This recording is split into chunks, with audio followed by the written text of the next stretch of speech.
Welcome back to the channel, everybody. I am joined by Cinematic Sterling, the Austinator, and Right Dude.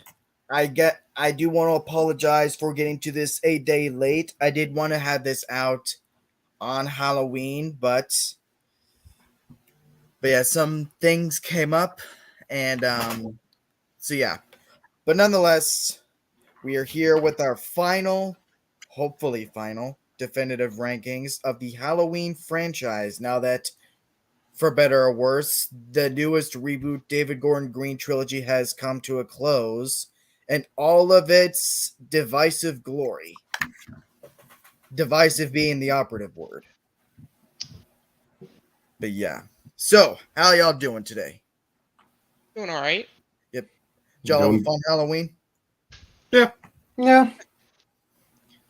But yep. Yeah, it was fun because me and my sister went and saw Halloween Ends last night because I'd already seen it a couple times, but she hadn't seen it yet, so we went and saw it, and it was actually fun. I finally got to see a Halloween movie in theaters on the 31st. I tried to do that with the last two movies, but I guess just fate wouldn't allow it. So it was a lot of fun. We saw it in a big giant AMC screen. Did you see an IMAX?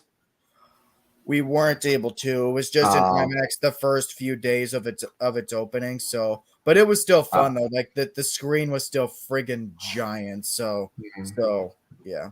And just seeing it with my sister and all that, it was who I wanted to see it with most. So I was glad we were able to do that. Mm-hmm. But with that being said, it's actually interesting with this ranking because prior to like when the trailers were coming out and just on paper, I was thinking as soon as I see Halloween Ends, I don't want to re-rank the movies right away.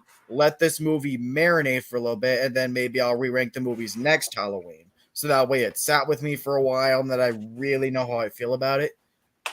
But I really feel like that given the story that we got, again, for better or worse, all its divisive glory, that I really feel like it's been able to sit with me a lot sooner than I thought it was able to. You guys kind of feel that way too, like considering that you don't like it, you kind of feel like where it's going to definitively sit in your last ranking. Yeah. Because I will admit, because like I'm always saying, like I enjoyed the movie, but I will admit they should have marketed the movie a lot more honestly.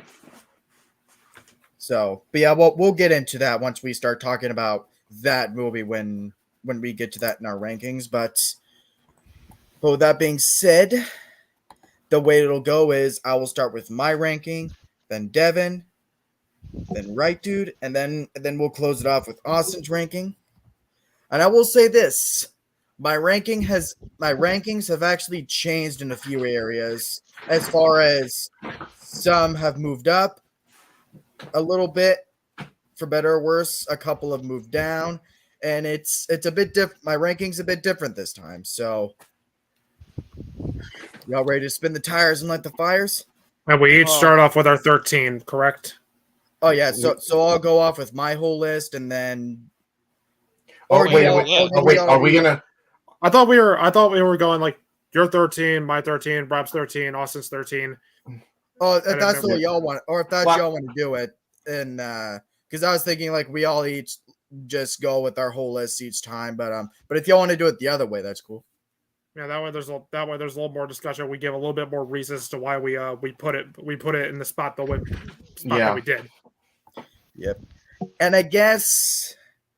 And I don't mean this for you guys because you three obviously know this, but I guess for like anyone watching that hated Halloween Ends to a certain extent or hate any of these other movies, just remember, opinion is subjective. Like I really shouldn't have to say this, but it's just if it's one you like that we hate, that's fine. If it's one you like that we hate, that's fine. It's just we're gonna have a civil discussion. It's gonna be fun, and just don't be all toxic like Star Wars. All right. So, with that being said, my number 13. Sorry, Devin. My new number 13 is Halloween 4: The Return of Michael Myers. I'm sorry, it's just this movie. Blame Whoa. Halloween 5 and 6. I mean, it's just because those movies just shit the fucking bed so fucking bad. Yeah. It just. You know what? Hold on.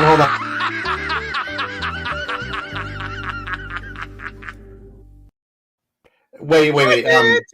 I was just. You fucking What? cunt. What? Yeah, I tried to kind of make a little fake kind of thing. Like, I was gonna be like, blame Halloween 5 and 6. Like, it just affected the way I look at this movie now. But no. Oh, okay. Oh, Aiden. You- You want to be on it? Y'all cool with him being on? I mean, sure, live stream, man. Oh, Yeah. sure. But, oh, yeah, like, but I mean, yeah, all right, I'll send you the link in a second. But yeah, for my number 13, I mean, is it really ever going to change? No, is it really ever going to change? Y'all know what it is. Yeah.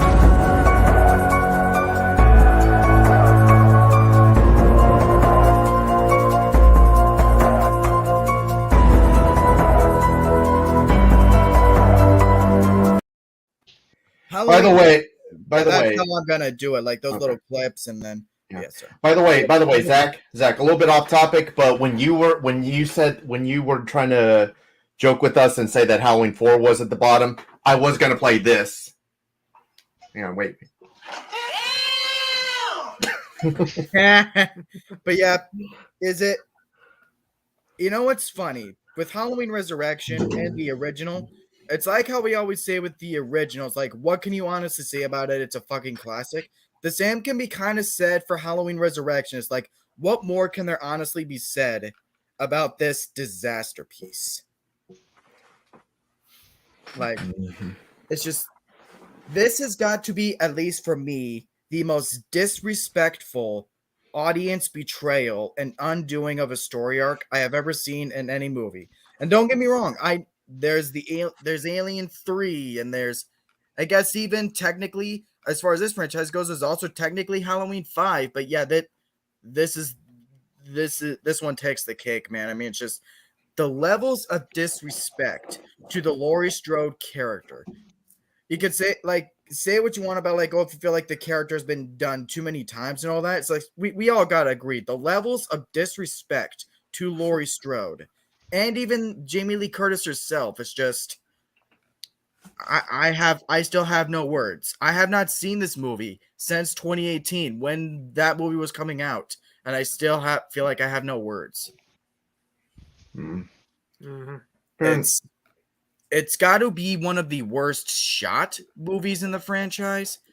Aside from a couple little cool moments of like how they shoot Michael in the darkness and all that, there's a couple cool little shots like that. Not entire scenes or moments, but cool little shots, like when their house and all that. You'll see Michael in the darkness and stuff.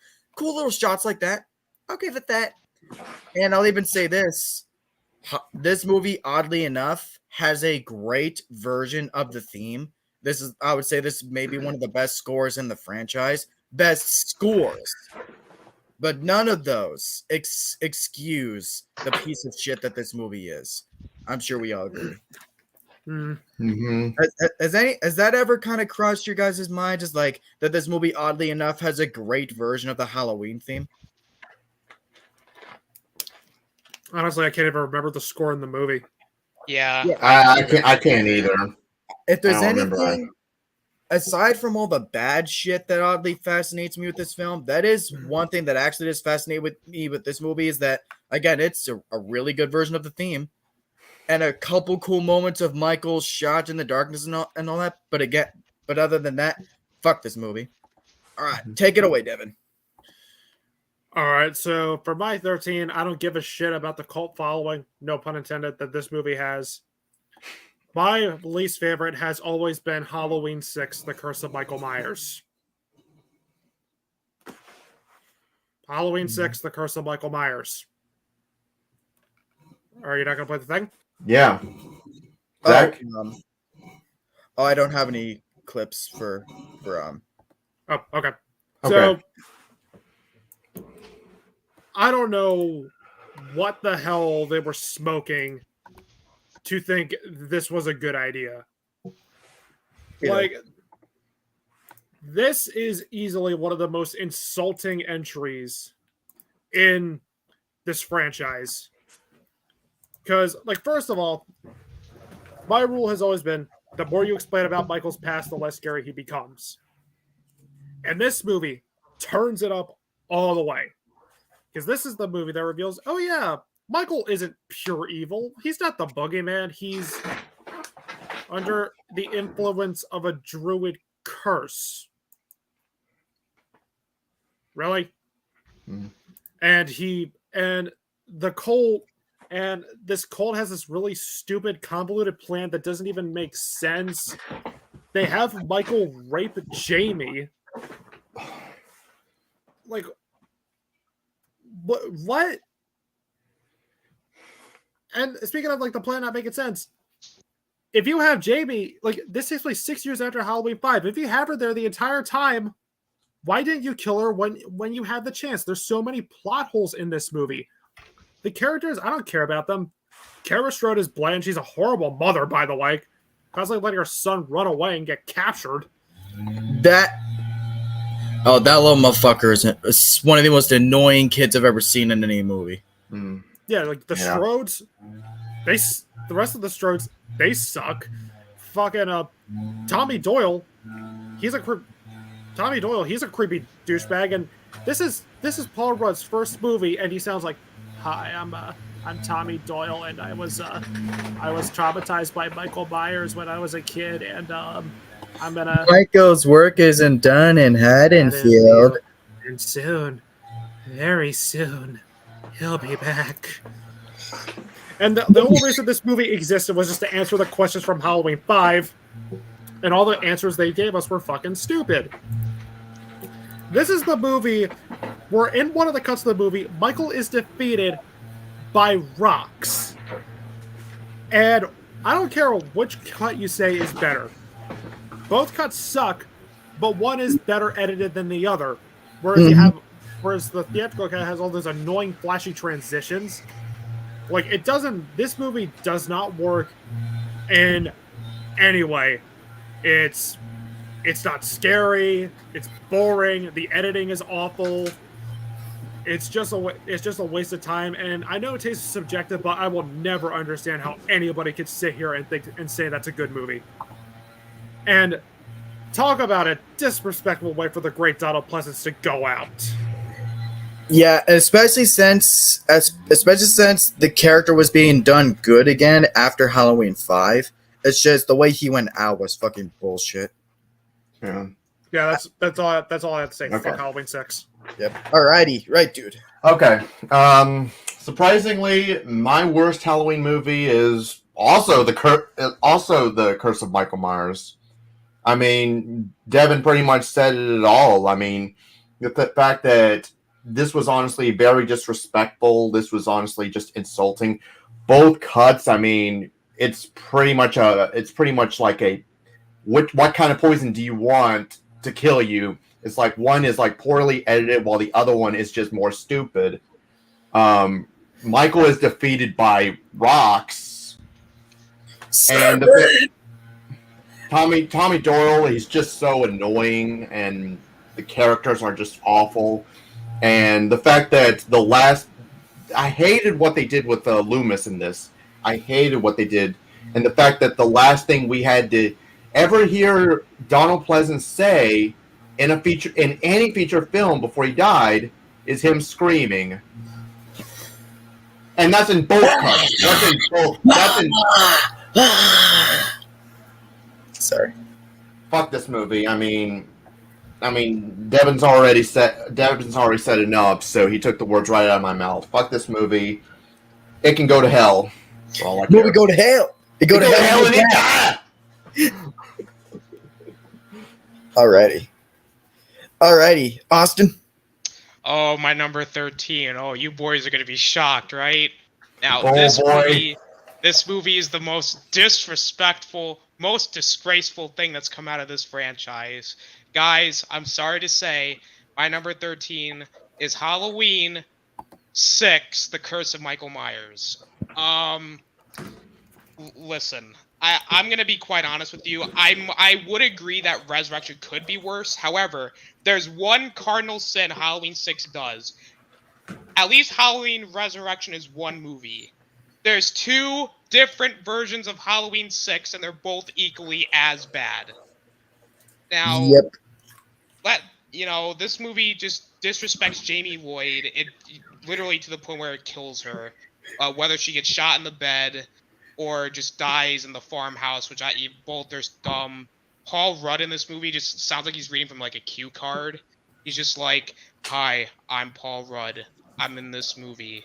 Today, I'm gonna be Tommy Doyle. Michael Myers is coming back." No.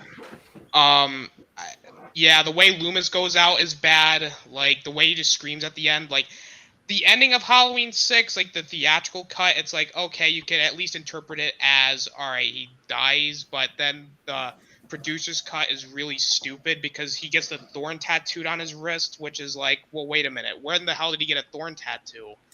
And furthermore, does he become evil now? Does he become Michael Myers? Or does he become, like, the next Man in Black? Like, it's so confusing. And then you have Michael Myers in the like. It's like the ending in both are just so weird and stupid. Like in one cut, I think Michael Myers has like green blood for some reason. It's like, what is he? What is he? A fucking alien? I guess so. And then like everyone else said, he died in one cut because Paul Rudd threw like rocks on the floor. Samhain. Maybe Samhain, you dumbass. Maybe in the next Friday the 13th movie, in order to beat Jason, you have to throw like pieces of paper on the floor. Like that's just how much logic there is. I mean, I mean, other than that, the movie's very boring. The cult stuff is stupid. I think Devin said it best. I don't think when you go more into the Michael Myers backstory, it's either bad or it just makes him less scary. Because trust me, there's another movie on this list that does the same thing. And we'll get into that when we get into that. But it's just, both movies are bad. I mean, the only couple positives I guess I could give it is The Mask is pretty good for what it is. And there are a couple decent kills. But other than that, this movie is very bad. It's disrespectful, boring, and just overall not a good movie. So that is my number 13. Alrighty. Funny enough, y'all had that at your bottom because, coincidentally enough, my number 12.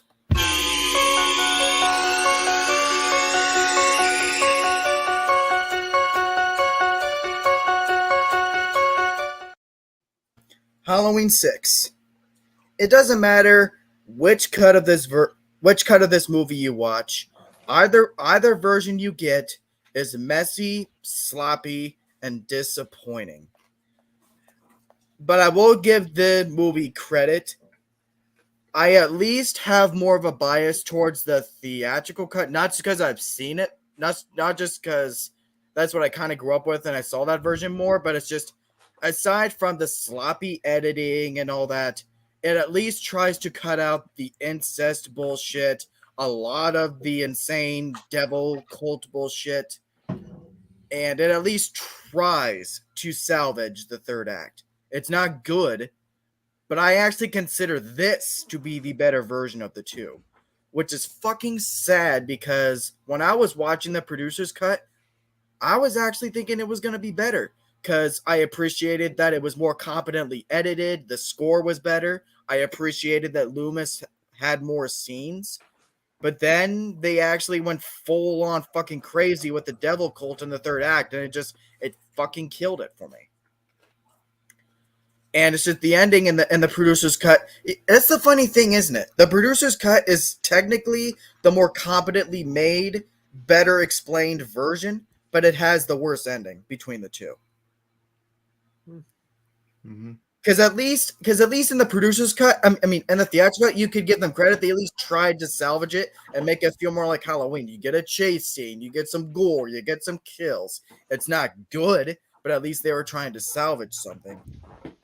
But yeah, and it's that's why like my bottom three were like really hard to shuffle around because each film has something one thing each that is so fucking disrespectful that any one of these could have been in my worst and I would have been able to say have a nice day, but yeah, I actually really liked what they did with Loomis in this.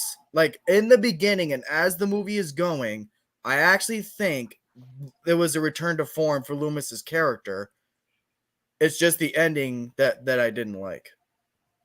So, and then of course, as much as I applaud like Danielle Harris not returning for this bullshit, it's just again, it's like Halloween Resurrection with Laurie Strode. It's like the levels of disrespect to Jamie Lloyd may possibly piss me off more than Donald Pleasance, or definitely just as much.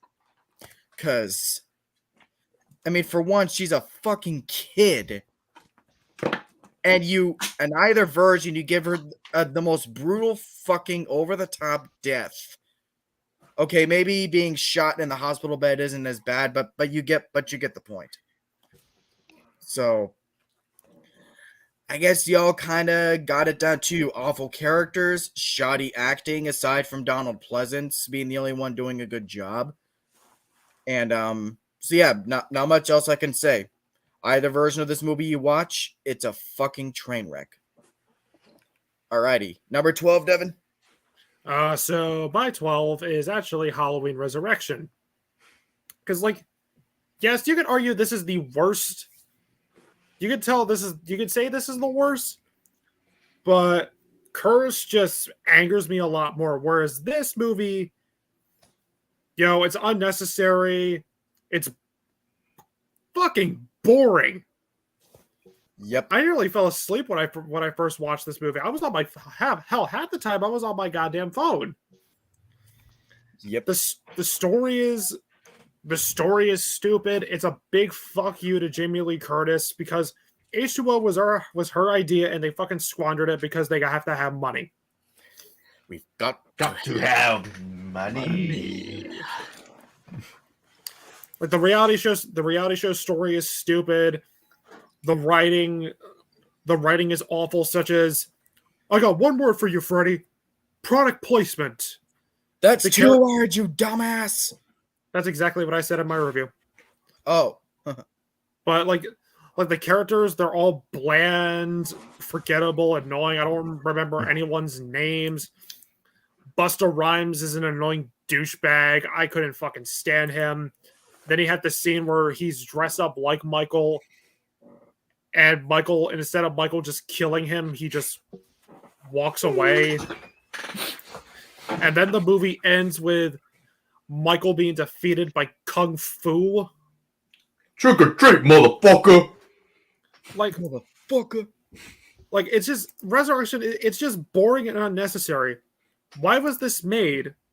Who was this made for? Because dumb teenagers who like horror movies with cheap jump scares would probably find this boring.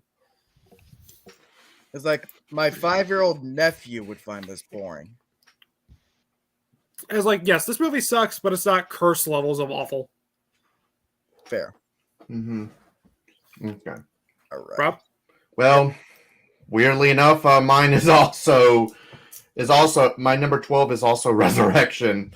I mean, it's pretty much as you said. I mean, the thing is that the reason why I put this above Curse is because Curse was just so insulting to your intelligence. And the biggest problem with Resurrection is just the fact that it was so unnecessary. It didn't need to exist. I mean, the whole reality show subplot bullshit thing was really stupid. The characters are forgettable or annoying. I honestly don't know who thought it was a good idea to bring in Busta Rhymes. And where the fuck did he learn this kung fu bullshit? So just defeating Michael Myers. And then I'm sorry, go on. I was gonna be like, and then some of his acting moments, like, yeah, that's what I'm looking for. And the fact that and the biggest insult though is how they treated Laurie I mean, I know she read the script and she thought it sucked and all, and that's why they had to kill her off. But it's just like, come on, really? I mean, In a it, way, it's like you can kind of applaud her for saying, you know, fuck you guys, I'm done with this bullshit. yeah. But the fact is the fact that it was just so poorly written, and I mean, oh my, but I mean, yeah, fuck Resurrection. So this movie also go to hell and it die. Yep. And I will say this, I do have a friend of mine who I do believe said this was his favorite Halloween movie. Just because it was the one he was able to watch most, so I think he has this nostalgia for it. So that's fair. Nostalgia and all that. But yeah. And I will say this before we get to everyone else. I'm not saying I like Buster Rhymes' character, but considering that everything else in this movie is so boring and dull, Buster Rhymes' character at least feels like something just kind of energetic. And it's like I like his screen presence. Like so. And plus he's an awesome rapper, so but yeah, so Austin. Oh, all right. So my number 12. The only thing that my number 12 is good for is to help me when I'm having trouble sleeping. You guessed it. My number 12 is also Halloween Resurrection. So listen, I'm gonna be honest. I mean, the only reason why it doesn't even hit the bottom is because, like I said, Halloween Resurrection only has one version. Halloween 6 had like 2 versions and they were both bad. Halloween Resurrection, I'm gonna basically say everything that Devin said. It was pointless and very fucking boring. The only 2 memorable things that I got from it was the opening because of how bad it was, and also the ending for how stupid it was. I mean, the explanation for why Michael is still alive makes no sense because so Michael chokes the paramedic guy and he crushes his larynx to make Laurie think that the paramedic is actually Michael, but Michael is then the paramedic and he has a knife in his hand, which no one notices apparently. Yeah, like how do you not recognize someone who isn't stacked with you? Exactly. And also the way it's just not a good opening, because then you have Michael kill Laurie, which makes H2O feel even more pointless. Laurie was in an insane asylum because she was planning on Michael taking revenge for some reason. Like, that makes any sense. There's really no mention of Laurie's son in this movie, which, again, you would think, oh, Michael killed my mom. Oh, fuck, it better go stop him. No, that should have been the movie, maybe. I'm not saying that, that would justify the movie's existence, but instead of this reality show bullshit, have it be, her son finds out that she was killed, and he goes for revenge. Again, yeah, I'm not saying that would justify this movie's existence, but it's like, you get it. Yeah, and I thought the ending was at least memorably stupid because I always find it funny because they had so many writers working on this movie that it literally took those writers to literally come up with a stupid ending, like having Buster Rhymes saying "trick or treat, motherfucker," and then he like kicks him into like electrical wires, frying Michael to death. Like, yeah, that's gonna kill him. If Michael can survive getting his fucking head decapitated, I'm pretty sure him getting electrocuted is almost like every Tuesday for him. Well, I mean, he didn't survive getting decapitated. It was somebody else. True. That doesn't make it any better. Exactly. Well, I know, but I'm just saying that your point there is invalid because it wasn't. And plus, none of that even fucking lines up with H2O at all, because she puts on the brakes, he goes through the glass window, and then he gets pinned by the van. If you're trying to come up with the excuse is that it was somebody else, bull fucking shit. How did the paramedic survive all that, and why did he respond to Laurie calling him Michael? Exactly. I would have just preferred if they just did no explanation at all, to be honest. Do you agree with that? Well, I mean, who cares? I mean, we don't really need an explanation. If they're just going to make another movie, they're going to make another movie. Who gives a fuck why he's alive anyway? Well, they should have made another one, because I'll even say this. It's like, as much as I love this new trilogy, like you'll see in my ranking, you could even argue is that Resurrection is the entire reason that they're doing this trilogy, because like they say, oh, we fucked up, so we gotta erase all that and try and fix it. If we never had Resurrection, we would probably still have H2O as the ending of the original timeline. Mm-hmm. So sorry. But other than the beginning and the ending, I just felt the entire movie was very bland. It was just really boring. It was a found footage movie that just doesn't work. I mean, the characters are bland. I don't really know any of their characters. All I know is there was the main one, Busta Rhymes. I know the guy from American Pie was in it. Shit, who else was in it? I know that there was a couple other ones that were in Katie it. Sackhoff. Katie Sackhoff was in it. Another Dawson's Creek. Tyra Banks was in it too, but like they're just not memorable characters. There was a guy that looked like Hyde from that 70s show. Watch Adam's review much? Yeah. Other than that, it's just boring. The kills aren't very interesting. There's just a lot of stupid writing. There's a couple stupid jump scares that make no sense. It's just not a good movie. I mean, The Mask is bad. I mean, even it's just nothing in this movie works. It's just very bleh. Like there's nothing really. That's all it is. It's very boring. If you take away the ending and the opening, it's just really boring. And plus, the ending was also setting up for other sequels down the line, which thank God never happened. Oh yeah, we totally wanted more out of this. Like honestly, I would have been open to just doing a remake here. Like after H2O, if you want to do another Michael Myers movie, just remake it. Like honestly, I would have been much more tolerable of the Rob Zombie thing if you just did it after H2O. Because Michael's story's ended, and if you really want that money so bad, just do a remake. But other than that, that's my number 12, Halloween Resurrection. Alrighty. And Aiden, I believe you said you didn't have a full ranking yet. Yeah, I'm actually like I've actually been quickly composing it since I got here. I can definitely tell you what. Well, maybe not definitely, but I can kind of tell you what my last one would be. Well, we've each went through our number 12 and our number 11, so quickly go through like 13 It and was 12.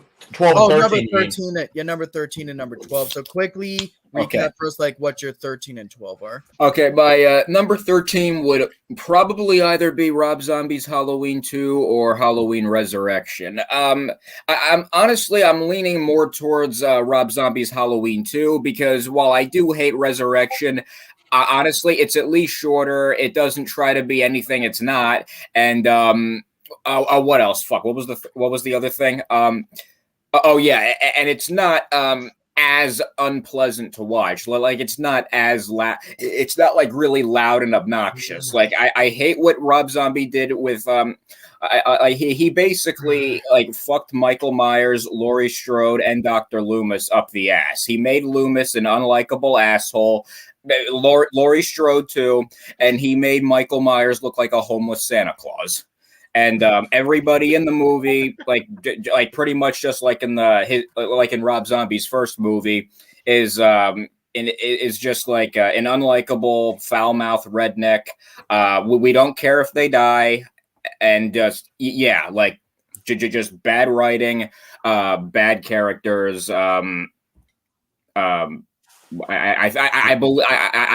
I don't really remember, but from what I remember, it did feel a little too long.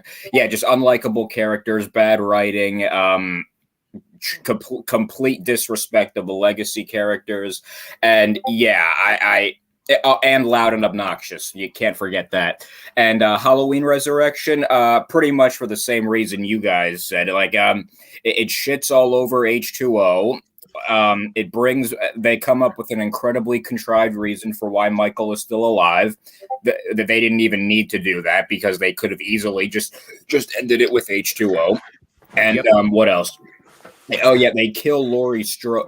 Oh, sorry, Devin. Okay, they kill Laurie Strode off in the very beginning of the movie, completely disrespectful to the entire to all the fans, and they do it to focus on these other retards that we don't care about, and they go exploring a house, and we just don't care. Like that, they even say in the movie that, like Freddy says in the movie that the public thinks reality TV show is boring, and yet still it was the basis for this movie. And to quote the great film master Adam, "You people suck." Talking I don't to know though. I mean, is reality show really boring? I mean, I don't yes. watch it, to be honest. I mean, next to Star Wars: The Clone Wars, I will say one of my other favorite shows of all time is Survivor. So, the writers obviously thought it was boring, and yet they still decided to make it like the main theme of the movie. Oh yeah, and they made fuck that movie, by the way, for making the Survivor reference they did, because she was like, "You were this close to getting voted off the island." Also, fuck you. Also, what was it? Also, they made Michael into a pussy. He gets his ass beat by Busta Rhymes in an incredibly cringy scene that I wish I could forget. He gets shot. And a mask that looks just as bad as Part 5. Exactly, and he gets shocked in the balls. I didn't like that. That was fucking stupid. And this line right here. I got one word for you, Freddie. Product placement. Epic screenwriting right there. That's 2 words, dumbass. Yep. Alrighty, so we got you caught up. Yep. Mm-hmm. All right, number 13, number 12. All right, my number 11.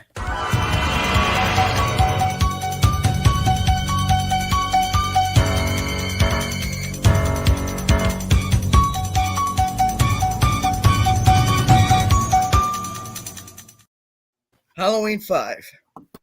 For me, the last Jedi of the Halloween franchise. Why? 2 words. Dr. Loomis. This may not be as bad of a treatment of Dr. Loomis as what the ending of Halloween 6 did with either cut, but oh my god. Like, if you guys think that Luke Skywalker was out of character in Last Jedi, which he arguably was, I'll give you that. But Jesus fucking Christ, what did they do to Loomis in this movie? I mean, I have no words. It's like the other two. It's like my other bottom two. It's like I have not seen this since 2018 when that movie was coming out, and I'm still cringing at Loomis using Jamie as bait. I could see maybe Freddy from Resurrection doing something like this because he's just a fucking sellout of a character who will do anything for money. But I have no words. Do y'all? And aside from that, though, the movies that okay, it's maybe not as boring as 6 or Resurrection, but this may be the one where I struggle to stay awake the most. And you know what's sad? This is one of the Halloween 5 is one of the movies that I oddly enough have the most nostalgia for, simply because it was one of the only few Halloween movies we had on DVD at the time. So I would always put this one on when I was younger. So I have nostalgia for this movie in that sense, but it's just now that the goggles are off, this movie's boring. None of the characters are interesting at all. Tina can go fucking die, which thankfully she does, which is one of the only good scenes in this movie. And just like the other 2 movies we just talked about, the levels of disrespect towards Rachel. I mean, you want to pull the rug from under us, kill somebody off at the beginning to shock us, and really feel like the stakes are raised. Sure. But here's the thing. Scream 5 did that much better. But the thing is, when Dewey died in Scream 5, it wasn't in the beginning. It was more towards the back half of the movie, and the stakes were still raised. If you want, that's how you're supposed to do it. If you want to kill Rachel, fine. Have her die the way that freaking Tina did, saving Jamie's life. And we would still feel the fear that the stakes are raised. And yeah, not much else I can say. Maybe because I haven't seen this movie in a few years, but yeah, fuck this movie. Oh, you know, I'll even say this. These have got to be some of the lamest kills of the franchise. None of these kills stand out. None of them. So, but other than that, yeah, Rob's on. Halloween 5, number 11. Devin? So my number 11 is also Halloween 5. Ooh. This was, we could all agree, this is the one that started going downhill, right? Yes. Because Halloween 4's ending was brilliant, and the moron who they got to write and direct this movie just said, fuck that great ending. Let's just completely get rid of all the potential that ending had and just waste the audience's time. Because, like, why didn't you just run with Jamie being the new killer? And it turns out, no, she didn't kill her stepmother. She just attacked her. Michael didn't possess her. Oh, no. The evil wasn't passed on. No. And for some reason, even though she tried to kill her, her family still loves her. Yeah, and sure, why not? And don't mind the fact that Jamie was covered head to toe in her blood. Oh yeah, and then in the beginning of the movie where Michael ends up surviving and he floats down the river, he lands at he goes to a hermit's house and passes out for a year. If all this was happening while he passed out, how did he control Jamie in his fucking sleep? And why does Michael's mask look different? We go from the Halloween 4 mask to him looking like Nicolas Cage. Still don't see Nicolas Cage in that. You know, the new characters introduced in this movie all suck. Tina is the fucking worst. And it doesn't help that a great character like Rachel is killed off, and a great character like Jamie is sidelined for this bitch. And she's annoying, she's stupid, she's an asshole. All of her friends suck. This movie is not scary. There's 4 fucking fake outs in a row. They completely destroyed Dr. Loomis. They turned him into this lunatic, creepy old man. And that's not Dr. Loomis. Because you have the older established characters getting fucked over and sidelined in favor of the new characters. Spoiler for my next pick. Oh yeah, I was about to say, yeah, gee, doesn't that sound familiar? Wait, Devin, what'd you say before? That said that was the spoiler for your next pick? You'll see. You'll see. You'll see. Yeah. I just want to know what you said. I just want to know what you said. New old characters being sidelined in favor of the new characters. You'll see. You'll see. You'll learn when I get to it. All right. I think I know. Don't say it. Don't say it. Don't say it. Say it. You've mentioned Halloween 6 and Resurrection, right? You don't have it. Don't shut the fuck up. say it. We'll get to it.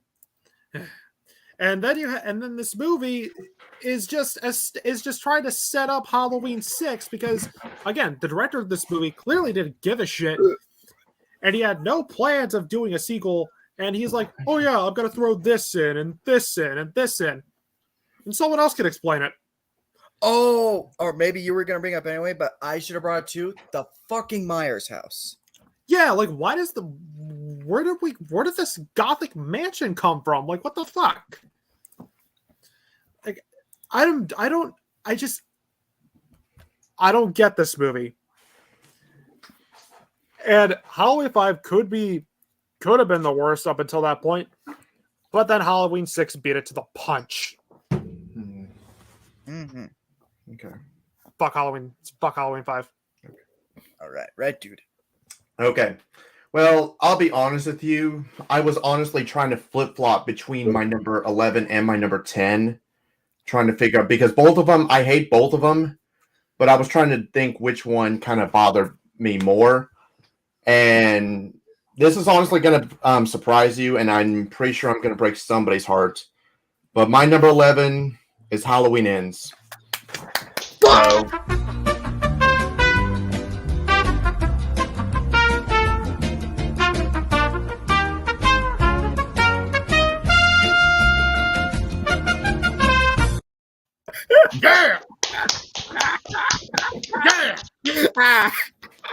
Right, dude.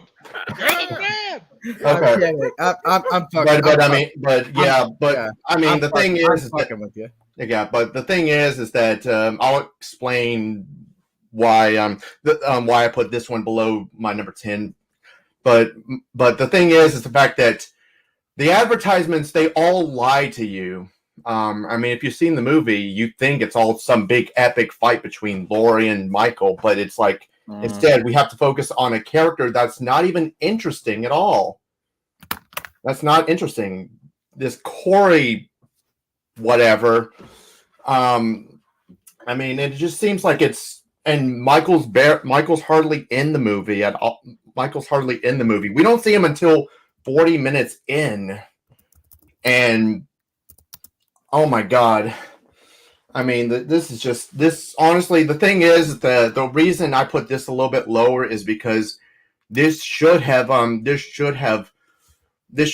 this whole thing. It should have been. I don't know, just what they were thinking. So it's just is that I feel like there was something going on, but it just seems. Oh my god. But yeah. Yeah, like I said, the advertisements, they lie to you. You focus on a character who sucks. Fuck Corey. For real. Fuck this movie. So And they want us to feel bad for him too. yes. I did.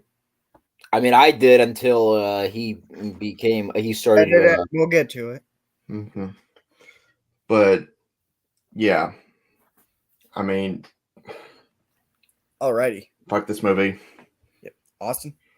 Now, I just want to reiterate, my bottom 5 are like the 5, like, they're equally bad, but some are worse than others. So, these next 2, I'm with right, dude. Like, these next 2 were, like, really, you can interchange them, and it would basically be the same, but I would only put this movie above the other one because it's not very good, and that is Halloween 5, The Revenge of Michael Myers. That's number 11. Yeah, that's number 11 for me. Yeah, I think Zach probably said it best. This was the last Jedi of the Halloween series up to this point. The story, it doesn't make any sense. It ruins the ending of Halloween 4. Kind of like Resurrection with H2O, where Resurrection ruins the ending of H2O. Halloween 5 ruins the ending to Halloween 4. Michael's mask is now elongated for some reason, and Jamie Lloyd's a mute because sure, why not? Dr. Loomis is just like, oh my god, Michael Myers, I'm gonna kill him. Well, sir, shouldn't you be doing that? No, kill Michael Myers. Well, how are you gonna do it? I'm gonna kidnap Jamie Lloyd, and I'm gonna use her as bait. Like, Dr. Loomis is a fucking weirdo in this movie. He's like a fucking insane guy. This movie also introduces the Thorn tattoo, which I don't even think we talked about the Thorn stuff in Halloween 6, but Halloween 6, they got the Thorn tattoo all wrong. This introduces the Man in Black for some reason, because of course Michael needs to be a fucking accomplice to the Man in Black. Killing Rachel off at the beginning was stupid. It was horrible. And then of course Tina is the worst character in this entire franchise, at least one of the worst, if not the worst. I mean, there are a couple decent kills, but again, there's not enough for me to like about this movie. And of course, the ending makes no sense because they're like, well, all right, killing Michael Myers isn't going to work. Let's throw him in prison because, of course, a guy who's immortal and a guy who's broken out of an insane asylum needs to be thrown in fucking prison. Because, of course, we know that Michael will more than likely escape from prison and he will probably keep killing people. I don't understand that. It's stupid. The entire movie is dumb. It's not very good. I mean, and then also there's like a scene where Michael Myers is crying for some reason. I'm surprised Evan didn't mention that. That doesn't make any sense. Like, Uncle? oh god, it's so bad. And then they also introduce like the other kid in the like insane asylum, and then like I guess he's still alive. I don't even know what the fuck was going on in the movie half the time. Like the only really good scene was when Dr. Loomis, through all this like Joker craziness, is like he becomes Dr. Loomis for like 2 seconds. He's like, oh no, Michael Myers is like a bad person. I've seen the evil in his eyes, like he does in every movie. But other than that, there's really not much to enjoy about it. But there is another movie on this list that's basically the same, which I'll also get into on my number 10. But overall, that's my number 11. Alrighty. Aiden? Okay, well, mine number. This is number 11, right? Yep. Like the third worst. Okay. Okay. Well, my number 11. This is gonna piss you off, Zach. I know it is, but Halloween Ends. Time's up. But he's not wrong. But he's not wrong. Okay, honestly, I know most people so far have listed either Resurrection 6 and 5. Like that seems to be most people's pick, like top picks for like the top 3 worst movies. I gotta be honest, I haven't seen some of these in a while, but I've never really hated Halloween 6 per se. I never thought it was good though. But I never like hated it. I've never seen the producer's cut. I want that known. I have not seen the producer's cut. I've only seen the theatrical cut. I've never hated it, but I've never really liked it either. I've never particularly liked it. Like if it was on TV, I probably would just skip it. I have not seen the producer's cut. I don't hate the theatrical cut, just don't really like it. Alrighty. But I'll have to watch it again if I were to put it at number 11, which is I know what most of you are probably hoping I would do. I'm getting to it, Zach. But until then, Halloween Ends is worse because just like Rob Zombie's Halloween 2, it takes a shit on Michael Myers. Like it makes him a pussy, just like Resurrection did. And I'm sorry, Zach, but I don't know how you can hate 5 and 6, but then like Kills and Ends, because like everything you hate those movies for, Kills and Ends are guilty of the exact same shit. Like they make Michael a pussy, they disrespect the legacy characters. Kills takes Laurie Strode, shoves her off to the side by putting her in a fucking hospital, and they kill off Marion and that's her name, right? The doctor that was with Dr. Loomis. Okay. Lindsay was in Ends, right? She survived Kills, right? Yeah. Okay, yeah. You say your number 11 is Ends? Yes, and but the fact that Marion was killed off in Kills, right? Like it was that scene with the yes. It's like what they did with Jamie Lloyd in Part 6 or Laurie Strode in Resurrection. Like they're killing off a beloved legacy character, like unceremoniously and not bringing it up anymore. Like. Oh wait, no, that was. Oh yeah. I'm trying to convince you. I was asking you how you can like Kills and Ends and hate 5 and 6. But yeah, that's what Kills did. So, and the reason I put Ends below Kills is because I mean, at least Michael wasn't a pussy. At least it was actually fucking about him. So So yeah, like the reason I don't reason Ends is this below, like I don't think that this came as a surprise to anyone who saw my Facebook post about the movie, but yeah, like they made Michael into a pussy. They focused on this Corey douchebag who we're supposed to feel sorry for. I actually liked the movie for like the first 20 minutes, but then I was like, okay, movie, you're losing me, and then it did like So yeah, Michael doesn't show up until 40 minutes in. Focusing too much on Corey.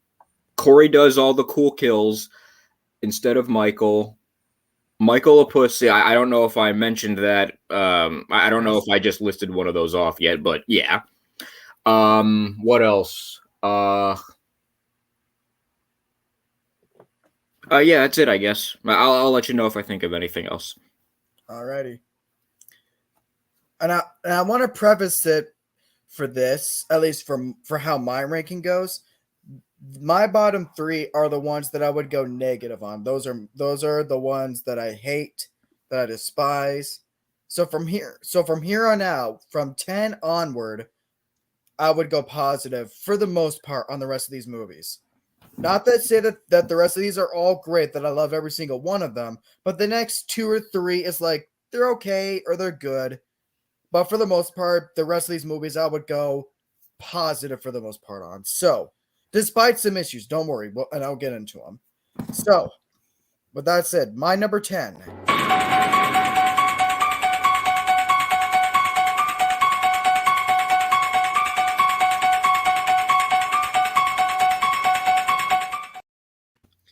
You would go positive on that? There's issues. I'll just say this right There's- off the bat. there's- I'll say this. I hate how they did Loomis. I'll just get my negatives out of the way right off the bat before I get into my positives. I think they went way too over the top of trying to show Lori traumatized and all that because Lori, I mean, Annie and Brackett take her in after she had nowhere to go, and she just treats them all like shit. And then you have Loomis being a douchebag, trying to capitalize on all these murders, and so yeah, don't get me wrong, there's issues, and the overabundance of gore is way too much. There's some cool kills, but the gore is freaking overkill. But yeah. But now, with that being said, I like the visual aesthetic of the movie. The score, when it's actually there, it's pretty good. I mean, like I said, this movie's it's okay. It's just okay. So it's obviously my least favorite of the ones that I do like. Again, Loomis is a douchebag. They make Lori too unlikable, even to the people that fucking take her in. I mean, get the fuck out of my room! And I haven't seen the theatrical cut of this movie, and I have heard that with some editing on it, that they kind of make her more likable or something. I don't know, but so that's my thing with the Rob Zombie movies. I've only seen. Okay, I have seen the theatrical cut of the first one, but I've only seen the unrated cut of this one, so that's all I got to go off of, and yeah, and yeah, I said I haven't seen this in a few years, so I don't remember that much, but I don't like the ending. It's fucking confusing. Like, I don't even know what the ending is supposed to mean. I mean, Lori is sitting in that white room, the white horse is coming, and then it's like, what is it supposed to mean? Is she dead? Is she fucking hallucinating? I don't get it. So, admittedly, not that much to say possibly on this one, but yeah, that is my number 10, Rob Zombie's Halloween 2. I'll tell you what it means. It means the movie's horseshit. That's what it means. Well, that's why there's a horse in this. All right, Devin.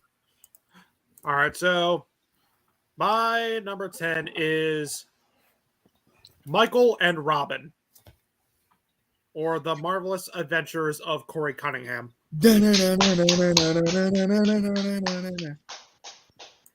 Because this movie is false advertising at its finest. The trailers lie to you.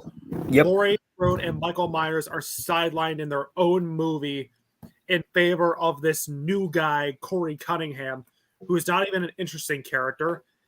What up, Deshaun? He has a forced romance with Allison. They have no chemistry together. She just looks at him, and all of a sudden she wants to fuck him. And there's no build up to it. The movie's boring. Corey gets way too much focus. The cringeworthy dialogue from Kills and the awful comedy from 2018 are still here in this movie. Michael's barely in it. He's only in it for 10 minutes. He doesn't show up till 40 minutes in, and he's just a wounded puppy. He takes Corey on as a protege for some reason. And then Corey kicks his ass and like for fuck's sake, Michael should have been a lot more manipulative and just used Corey as this, like have him on just to get back into shape. And when he realized he doesn't need him anymore, that's when he kills him and continues on with his killing spree. But instead, we don't get that. Instead, we get a fucking cosplayer killing people. This movie is one missed opportunity after another. The quote unquote final showdown that the trailers have been teasing you with is just not even tacked on. It's stapled on. Because David Gordon Green was like, oh yeah, this is supposed to be a Halloween movie, right? So Michael's here, Laurie's here, let's have them fight. And the fight's only 5 minutes and 10 seconds. If you watch the trailers, you basically saw the fight. and it didn't even feel earned because the movie didn't even focus on it. Laurie should have died too. Go full on Northman style. Because yes, it would have been tragic, but it would have been worth it. Evil is vanquished. Haddonfield is safe. They can move on. She has closure, even though it resulted in her death. After this movie, I will never trust David Gordon Green again. He is like, I am dreading to see what he's going to do with The Exorcist. This is the rise of Skywalker of horror movies. Damn. I just wanted to say that what Ends did with that scene of Corey beating Michael, like, you remember how I was telling Zach that Kills and Ends did like the same thing that he hates 5 and 6 for? Well, the scene where Corey overpowers Michael is kind of like the scene in the producer's cut where he's stopped by stones. Like he can survive like getting shot a bunch of times, beaten to a pulp and like a whole bunch of other shit. You guys know what I'm talking about. And he gets stopped by a couple of stones on the floor. And here he gets beat by a fucking teenager. Like, I mean, like, at least with the stones, it was like some supernatural bullshit. Like, it wasn't him being physically overpowered. But no, here it's him being physically overpowered by a fucking teenager. Like there is no supernatural. There is nothing supernatural about it. Like with Cursed. Like it's just him. It's just him getting ragdolled by a teenager. And I will say this before Rob goes, because I mean Rob has to work soon. Corey Cunningham is so lame of a character. This guy is in his 20s and he's getting bullied by fucking marching band kids. Oh yeah, he was in his 20s. Okay, never mind. He gets beat up by a 20-year-old or a 20-something-year-old who looks like he's a teenager. Okay. My mistake. To rebut your point, Aiden. Dr. Octagonopus. What? I'm just trying to be random. All right, Rob, next. Okay. My number 10 is Halloween 5, The Revenge of Michael Myers.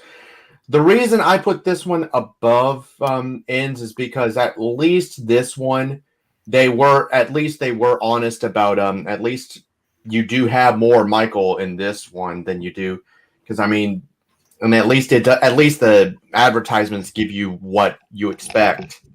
But even with that, the film is still a shit movie. They pretty much completely destroyed what they did with they completely destroyed the awesome ending to Halloween 4 where the evil's passed on. And now, for some reason, she's in a mental hospital. Her mom was only attacked, stupid. And the fact that she's now mute. The characters. Fuck Tina. That's all I gotta say. Oh my god. What they did to Loomis and just a lot of stupid moments, like those comic relief cops and the fact that Michael is just floating down a river. I mean, all I kept thinking about was Phil Master Adams' review. I'm just around the river bend. It's just, what the fuck? I mean, but yeah, I was honestly really debating between Ends and Halloween 5, and the only reason I put 5 is because at least they were upfront about what you're expecting. So, but even with that, I mean, it's still a shit movie. So, yeah, I mean, it's a low bar, I know, but I mean, it's something, I suppose. All right, Austin. All right, my number 10, I'm just going to keep my thoughts brief because everyone really talked about it already, but it is Knife Man and Slash. Or no, sorry. Slash Man and Knife Wing. Oh, I'm sorry. Halloween Ends. Listen, I think everybody said it best. I mean, it was false marketing. I mean, they advertise it as Michael Myers versus Laurie Strode, but yeah, you get that, but you only get it last like 10, 15 minutes of the movie. And it's mainly focused on Corey. And I think we said it. I think I said it earlier backstage. But honestly, if they wanted to do something like this, they should have just made it its own movie. Like, don't even like it should have been a different movie with different characters. I just think it just doesn't work. I at least appreciate them trying something different, but it just feels like they're trying the Halloween 5 idea again way too late. Like, if you established Corey at the beginning, I wouldn't have had a big problem with Corey, but it just feels way too tacked on. Laurie Strode, for some reason, like, she's like, oh, I lost my daughter, so now I'm gonna be normal again. And then she's like, all right, you should show evil your tits or something like that. Which I'm like, what the fuck are you talking about? Like, she doesn't really feel like the Laurie Strode from the previous 2 movies until like towards the end of the movie. But even then, it just feels really forced. Like, the relationship between Corey and Allison just feels really like weird and just forced. Michael Myers is apparently Ghost Rider, and he's got like moss growing out of his mask because, you know, he's old. It's because we gotta keep reiterating that the guy's old. There's like a really weird scene where Corey goes to kill like the doctor and the nurse, then Michael Myers just magically shows up for some reason. So then Corey beats up Michael afterwards, and then so that makes Michael look like a bitch, and then you have and then Corey's getting bullied by the band club for some reason, which I think that's really stupid. It's just like none of this movie works. I mean, the only thing really redeeming about it is the ending, but even then, the ending just does not feel earned because the entire movie doesn't even focus on Laurie and Michael. So it's kind of like you take it for what it is, I guess, but don't get me wrong, this movie's bad, but the only reason why it's in my number 10, and trust me, like the next movie, the bottom 5 are like the general movies I'm never going to watch again, but the only reason why it's at my number 10 is because I did not have to pay to see it.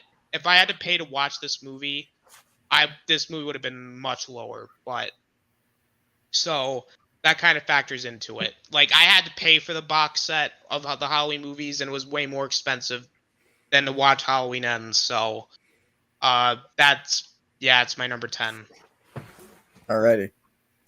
All right, your number 10, Aiden. Oh shit!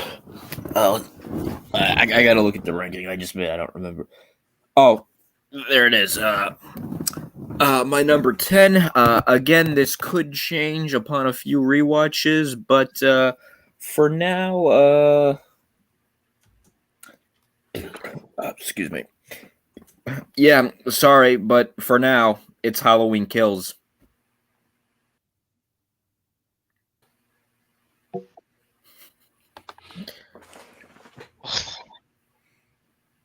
Oh.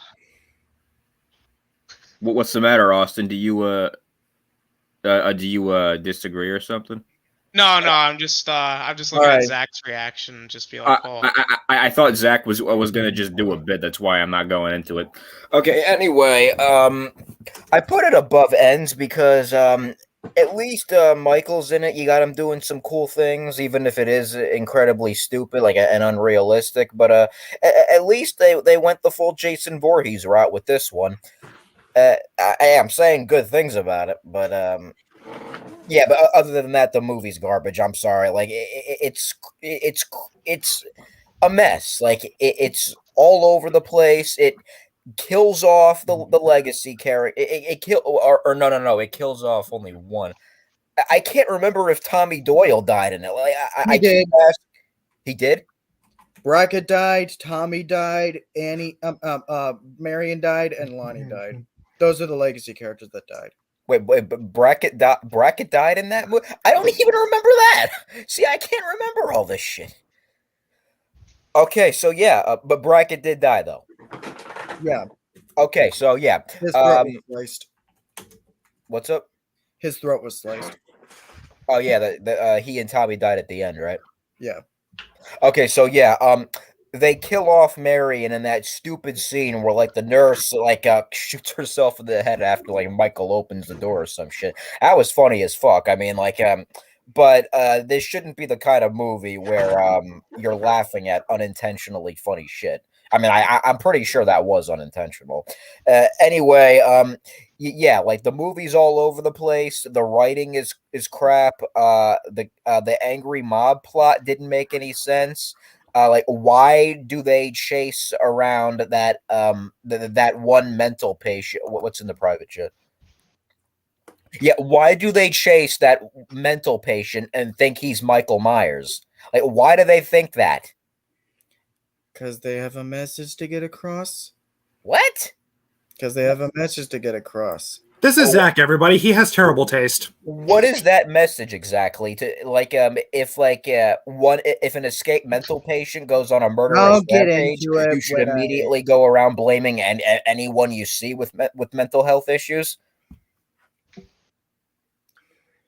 I'll get into it when I talk about it in my ranking. So yeah, the angry mob plot made no sense. They shoved Laurie Strode to the side to focus on I don't even know who the fuck they. Oh yeah, it was Allison, her mother, and no, not her mother.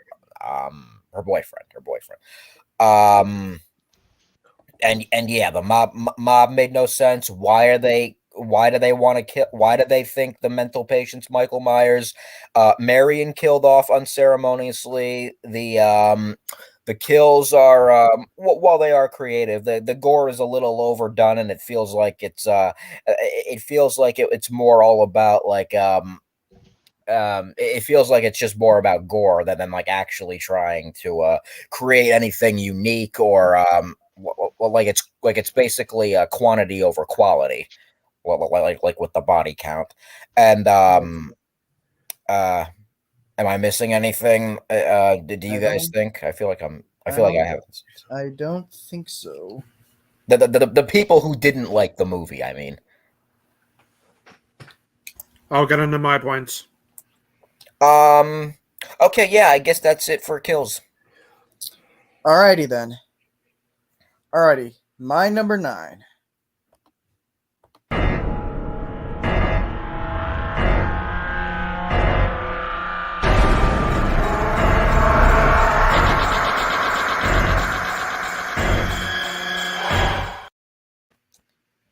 While there are moments in this movie that I could say are technically maybe worse than what's in Rob Zombie's Halloween 2, fucking rape scene. Excuse me, I'm allergic to bullshit. But I will say overall, while I admire Rob Zombie's ambition for this, I'm all for the idea of going a different way with exploring Michael Myers' character. It's just, I will give him this. Negatives, he explains way too much. The dialogue is fucking crass and disgusting, especially in like the first, 20, 25 minutes with him as a kid. Was it, you think she'd suck my dick for a quarter and let me suck her tits? Get the fuck out of here. And I will admit, I do kind of have an issue with Loomis writing a book in this one. But I do think overall Loomis is more likable in this. I mean, you got to give him credit in both movies. I mean, if anybody to recast to replace Donald Pleasance, Michael McDowell was a pretty good choice. But it's just, I think more of the problems with Loomis's portrayal come from the second movie than I do this film. I do think he's a lot better in this. I like that Loomis actually cares for Michael a little bit towards the beginning and maybe kind of trying to save him. That's a cool idea. And this is another one where I will say this, even though this is number 9 on my list, I think this is the one Halloween film out of all the other ones where the gore felt the most gratuitous. It's just, because in something like Rob Zombie's Halloween 2, where it's very apparent that things are just gonna be fucking batshit crazy. Yeah, the gore, you could kind of see like, oh yeah, the gore is gonna be crazy. But in this, things felt more grounded in the approach, so the gore kind of felt like overkill. But other than that, once you get into like the back half with like even the stuff in the asylum and then Michael escapes, I think the movie gets a lot better. Especially when it really gets into the remake portion of the Halloween story. But other than that, I like this movie a lot more than most, if it's not apparent. But it is lower on the list. It would be higher on the list if it weren't for the fucking dialogue and the writing. But other than that, I can watch the movie and like it and enjoy it for what it is. But I do prefer the theatrical cut more now that I've finally been able to see it. But yep, that's it. Rob Zombie's Halloween, number 9. So my number 9 is the epitome of stupid Halloween Kills. This movie was filler galore. It had no reason to exist. There was no story. The characters are so goddamn stupid. They make Friday the 13th characters look like they graduated from fucking Harvard. And then you have They make him look like Einstein. and then you have the king of stupid in this movie, Tommy Doyle, who is a barbaric moron who makes so many stupid fucking decisions. The dialogue is annoying and repetitive. Every time someone said "Evil Dies Tonight" or 4 years ago, I wanted to fucking shoot somebody. Like, it's just the dialogue is so cringeworthy and repetitive and pretentious. This movie features one of the worst moments of this franchise, where they think this short, fat guy is Michael Myers, and they chase him around the hospital like it's fucking Benny Hill. Like, this did not need to be a trilogy. And this and Ends were proof of that. This is a movie where the more I would watch it, the more I hated it. Because first, I thought it was okay. Second viewing, thought it was mediocre. Third viewing, I think it's absolute shit. Not even some badass moments from Michael and a great song by one of my favorite bands, Ghost, could not fucking save this movie. The ending is rushed and poorly edited, even in the extended cut. It's just I don't get it. This movie tried doing themes of mob mentality and it failed miserably. Because it's one of those movies that wants to tell you the message and not show it. Laurie Strode does nothing in this movie. All she does is lay in a hospital bed and deliver exposition like she's fucking Dr. Loomis. It's just garbage. Absolute garbage. But don't you know, Devin? Evil dies tonight. I'm not even going to finish that sentence. Please don't, because I'll jump through the screen and slap you. Okay. My number 9 is Rob Zombie's Halloween 2. So, the thing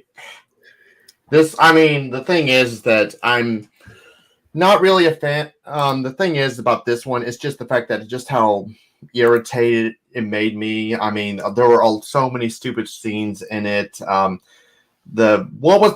white horse was really stupid. The fact that Michael had to yell "die" in the movie was ridiculous. I mean, it was, and I really hate like how very despicable. Like, I mean, I didn't like Dr. Loomis in the first one, but I feel like he was even worse here in the second one.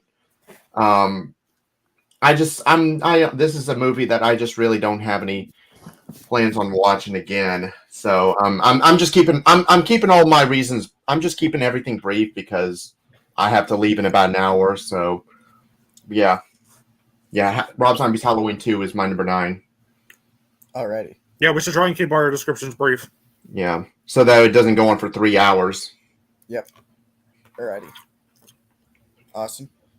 Yeah, I'm with Right Dude. My number 9 is Rob Zombie's Halloween 2. And the only reason why it's not lower, and I don't get me wrong, I understand why people think it is the worst of the series, and I understand that. But I look at Rob Zombie's Halloween 2 as, look, it's a remake, it's Rob Zombie's thing. You can take it for what it is. It's not a good movie, and to be honest, I don't really think Rob Zombie even wanted to do this movie, so it just felt more like Rob Zombie just made it and just pulled it out of his ass. I mean, the characters aren't very likable. I mean, I like some of the ideas they have, but the other movies do these ideas a lot better. Loomis is an asshole. Laurie's unlikable. The White Horse is very stupid. Like, I thought the stuff in, like, the dream sequence in the hospital I thought was okay. I like the idea of, like, the mask falling apart because that was established in the first one where, like, it's aged a little bit. So I did like the whole, like, mask falling apart thing. The gore, again, it's Rob Zombie, so it's, again, you kind of come to expect it. The ending is bad. It's just, as a whole, it's not a good movie, but for a Rob Zombie film, it's fine. It's not the worst Halloween thing, because it's not really canon to begin with, but it's just not very good. Both Rob Zombie movies are very uncomfortable, and this one especially just did not really work, so that's my number 10. Number 9, you mean? Oh yeah, my number 9. Alrighty, Aiden. All right. I would think I would have to say my number 9 would be. I mean, once again, I haven't seen it in a while, and I've only seen the theatrical cut. But Halloween 6, at least for now. I know a lot of you are probably hoping I put it a lot lower. But again, I haven't seen the producer's cut. But I feel like if I saw that one, I would put the movie a lot lower. And I do know everything that happens. I do know pretty much everything that happens in the producer's cut and the theatrical cut, even though I haven't seen it in a while, and I haven't seen the producer's cut at all. But yeah, I understand everything, but I'm only judging the theatrical cut. So, I mean, I never particularly liked the movie, but I don't really hate it. I don't really despise it either. I do agree that the whole cult stuff was stupid, but in the end, it does kind of redeem it a lot more. Like the whole idea of Michael being like the cult's bitch, like I didn't like that, but in the end of the movie, they do kind of redeem that by having him go. The theatrical cut, the theatrical cut I'm talking about, of course, they do kind of redeem that by making him go on a rampage and slaughter them all, and basically proving that he's no longer their bitch, as opposed to the producer's cut, where he stopped by a couple of stones on the floor, and he's a pussy. So. Yeah, okay, I'll keep it brief. Unlikable characters, bad acting from Paul Rudd. I mean, the acting was fine for most other people. John Stroh was an asshole, but the actor was good because he really made me hate his character. So yeah, I'll have to rewatch it, but I don't really like it, but I don't hate it either. So I don't like the cult crap, but. At least in the theatrical cut, you can appreciate that Michael's no longer their bitch. Okay, so that's it. That's it. Alrighty. Oh, I forgot to mention one thing. I just realized. Alrighty. When Michael does go on a rampage, killing them all, it's like the angriest you've ever seen him. Like when he's chasing that one doctor down the hall. And before he crushes his head, he's not walking slowly. He normally does. No, he's fucking speed walking because he's really fucking pissed.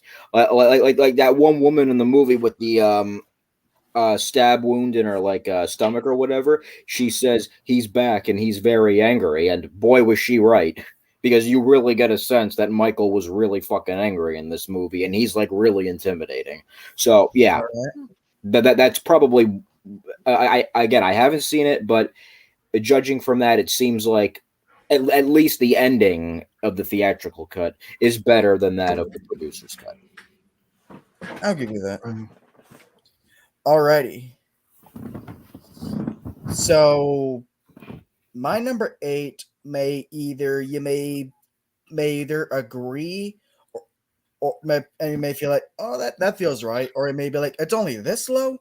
So it'll either shock you or not, but my number 8. Happy, happy Halloween, Halloween, Halloween, happy, happy Halloween, Silver Shamrock. Halloween 3. I'll admit, as a kid, it took me a long time to watch this movie because I started the beginning and I was like, wait a minute, this is a Halloween movie, right? Where's Michael? Like what everybody used to say about it. But I actually think, as far as all the Halloween movies that I was able to watch at a later time, this is the one that it took me the longest time to watch. I think it was like a couple years before the 2018 movie came out, so I have had a lot of time to warm up to this movie and really respect it for what it is. The freaking Cochran is quickly becoming one of my favorite horror villains of all time. His performance, it's hammy in places, but in the right ways. You can tell he's just having a fucking ball with his performance. And I love at the end, like the way he's defeated, he's just like, I fucking love this guy. So if anything is the highlight of the movie, aside from that little jingle, it's Colonel Cochran. But other than that, I don't mind the dark nature of the plot. I think it's a really cool idea, going really into the root and back to the dark roots and nature of Samhain. Sam Hain, get it fucking right, Paul Rudd. Samhain. But other than that, I'll admit the thing I have maybe the biggest issue with is the two main characters. They're not bad. Like, you follow these characters, they're completely fine for what they are, but it's just like they knew they met, like, as far as the passage of time in this movie, and they hook up, and it's like they just met each other yesterday? I don't blame him for looking at her and be like, God damn. But come on.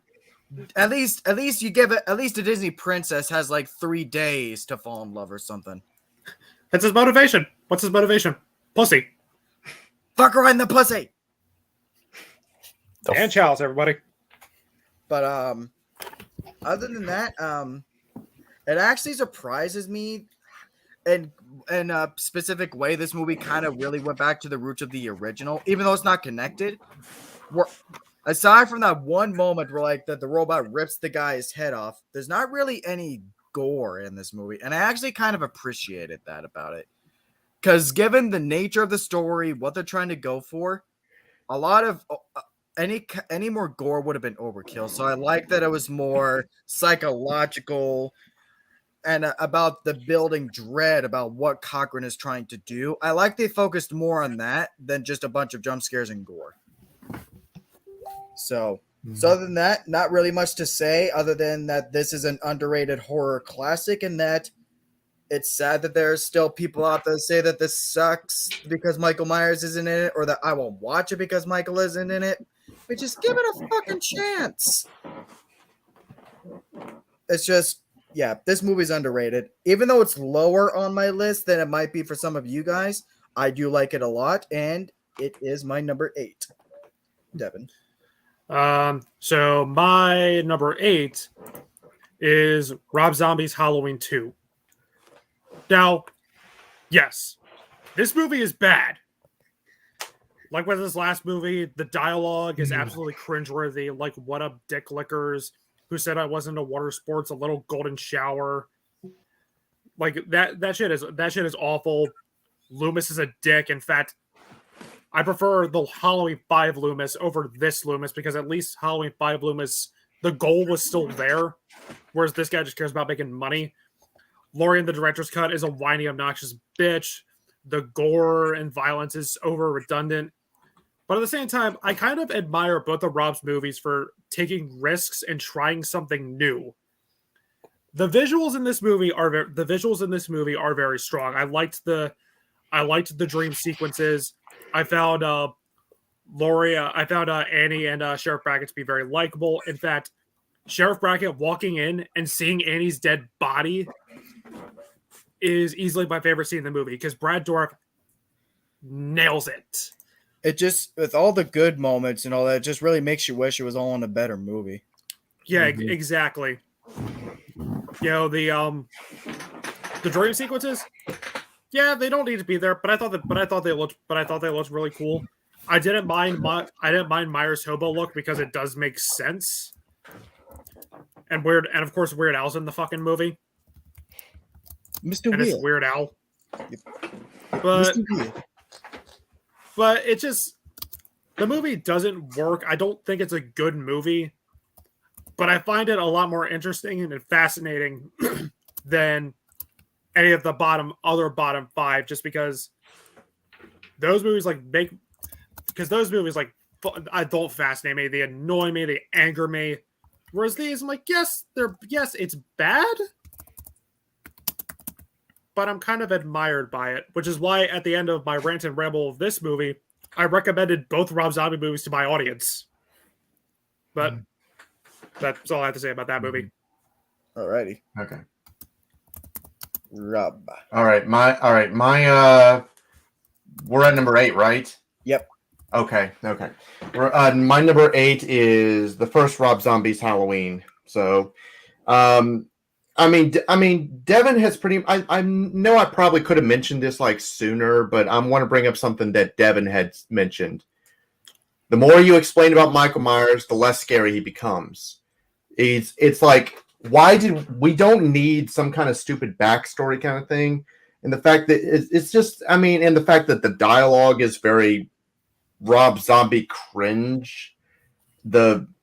And I'm just not really too big of a fan of this movie. I mean, I'll give it that it is at least well shot, and I will admit there's some cool kills here and there, but I mean, like I said, I just hate how they had to give Michael some kind of backstory to this. I'm just, like I said, I'm just keeping it brief so that we can keep moving on. So, but my number 8 is the first Rob Zombie Halloween. Alrighty, Austin. And my number 8. So for these next two, these are interchangeable as well, but I can at least watch them and not be angry watching them. They're just more like, I'll take them or leave them. And starting at number 8, I'm gonna put Halloween Kills.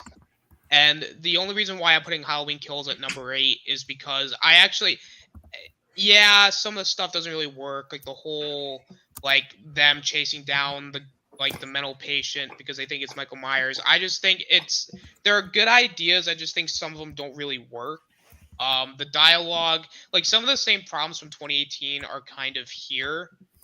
But other than that, I still had a lot of fun with it, especially during the Michael Myers sections of the movies, which is quite a lot. The kills are at least very fun. It's at least entertaining. I wouldn't say it's anything. It's not the best Halloween film, and I agree with what Devin said. Like, looking back on it, you did not need to make 2018 a trilogy. Like, you could have just had it be the one-off film and just end it there, because especially with Halloween Ends, it actually does not work as a trilogy. But I mean, it's at least an enjoyable movie. Like, I can go back if I turn my brain off. It's a fun experience. It's just there's a lot of things that don't really work. It's like I just think there's just good ideas, but just bad execution. Mm-hmm. All right, Aiden, you number 8. Let me see. My number 8 is Halloween 5. Honestly, let me get into my negatives. I'm trying to remember what my positives were, although I know what one was. My negatives, didn't like how they handled Rachel, like completely disrespectful, killing her off like you guys that early in the movie, like you guys always say. That whole mute thing with Jamie Lloyd, don't know what the fuck that was about. Why do they still treat her like a daughter? Or I mean, why does Rachel still treat her like a sister, even though she killed her? It was revealed she only attacked her stepmother, right? Not that she actually killed her. Is that correct? That's how they retconned it to be, which is fucking bullshit because she was covered head to toe in her blood. Exactly. You just made my point for me that was fucking ridiculous. Calm down, Devin. Calm down. Yeah, it's just yeah. Halloween 5 fucking sucks. Oh, I thought you were referring to the fact about me rambling. Okay, so don't worry, I'll make this quick.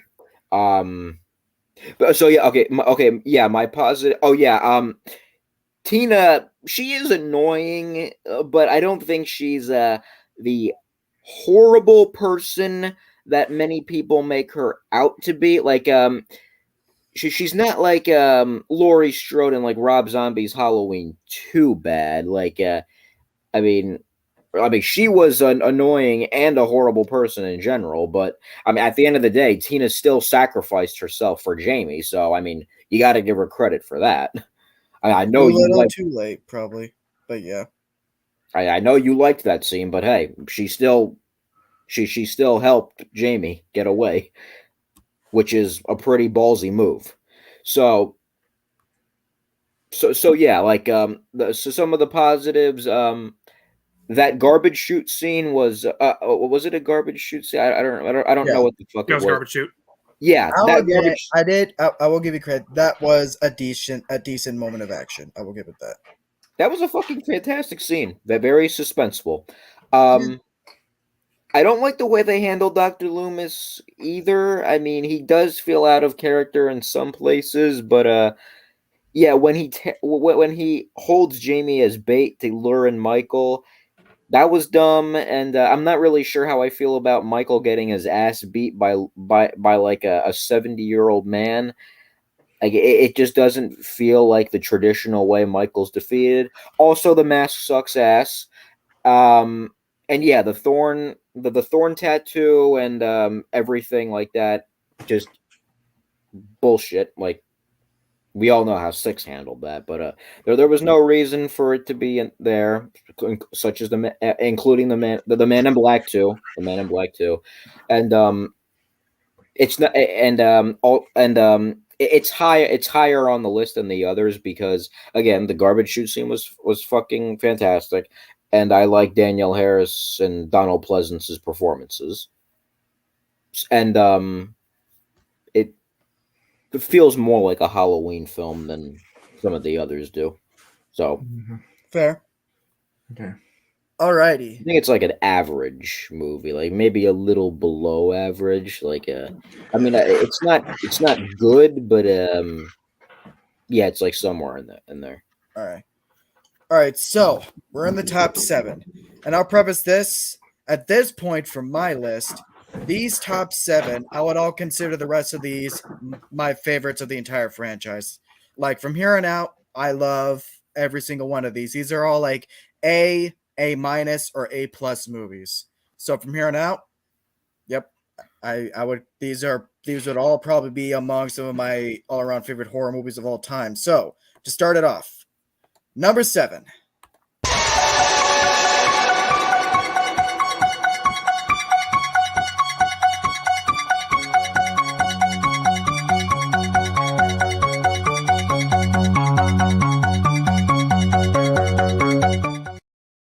Halloween 2, the original. I'll admit some parts of this may not have aged as well for me, mainly the sibling twist that would go on to define the rest of the storylines of this franchise, but I'm not going to let that take down the fact that the rest of this movie still holds up just as well as it always has for me. I mean, it's able to match the same sense of atmosphere that the original film did with the way it looks, the way it's shot, even the music.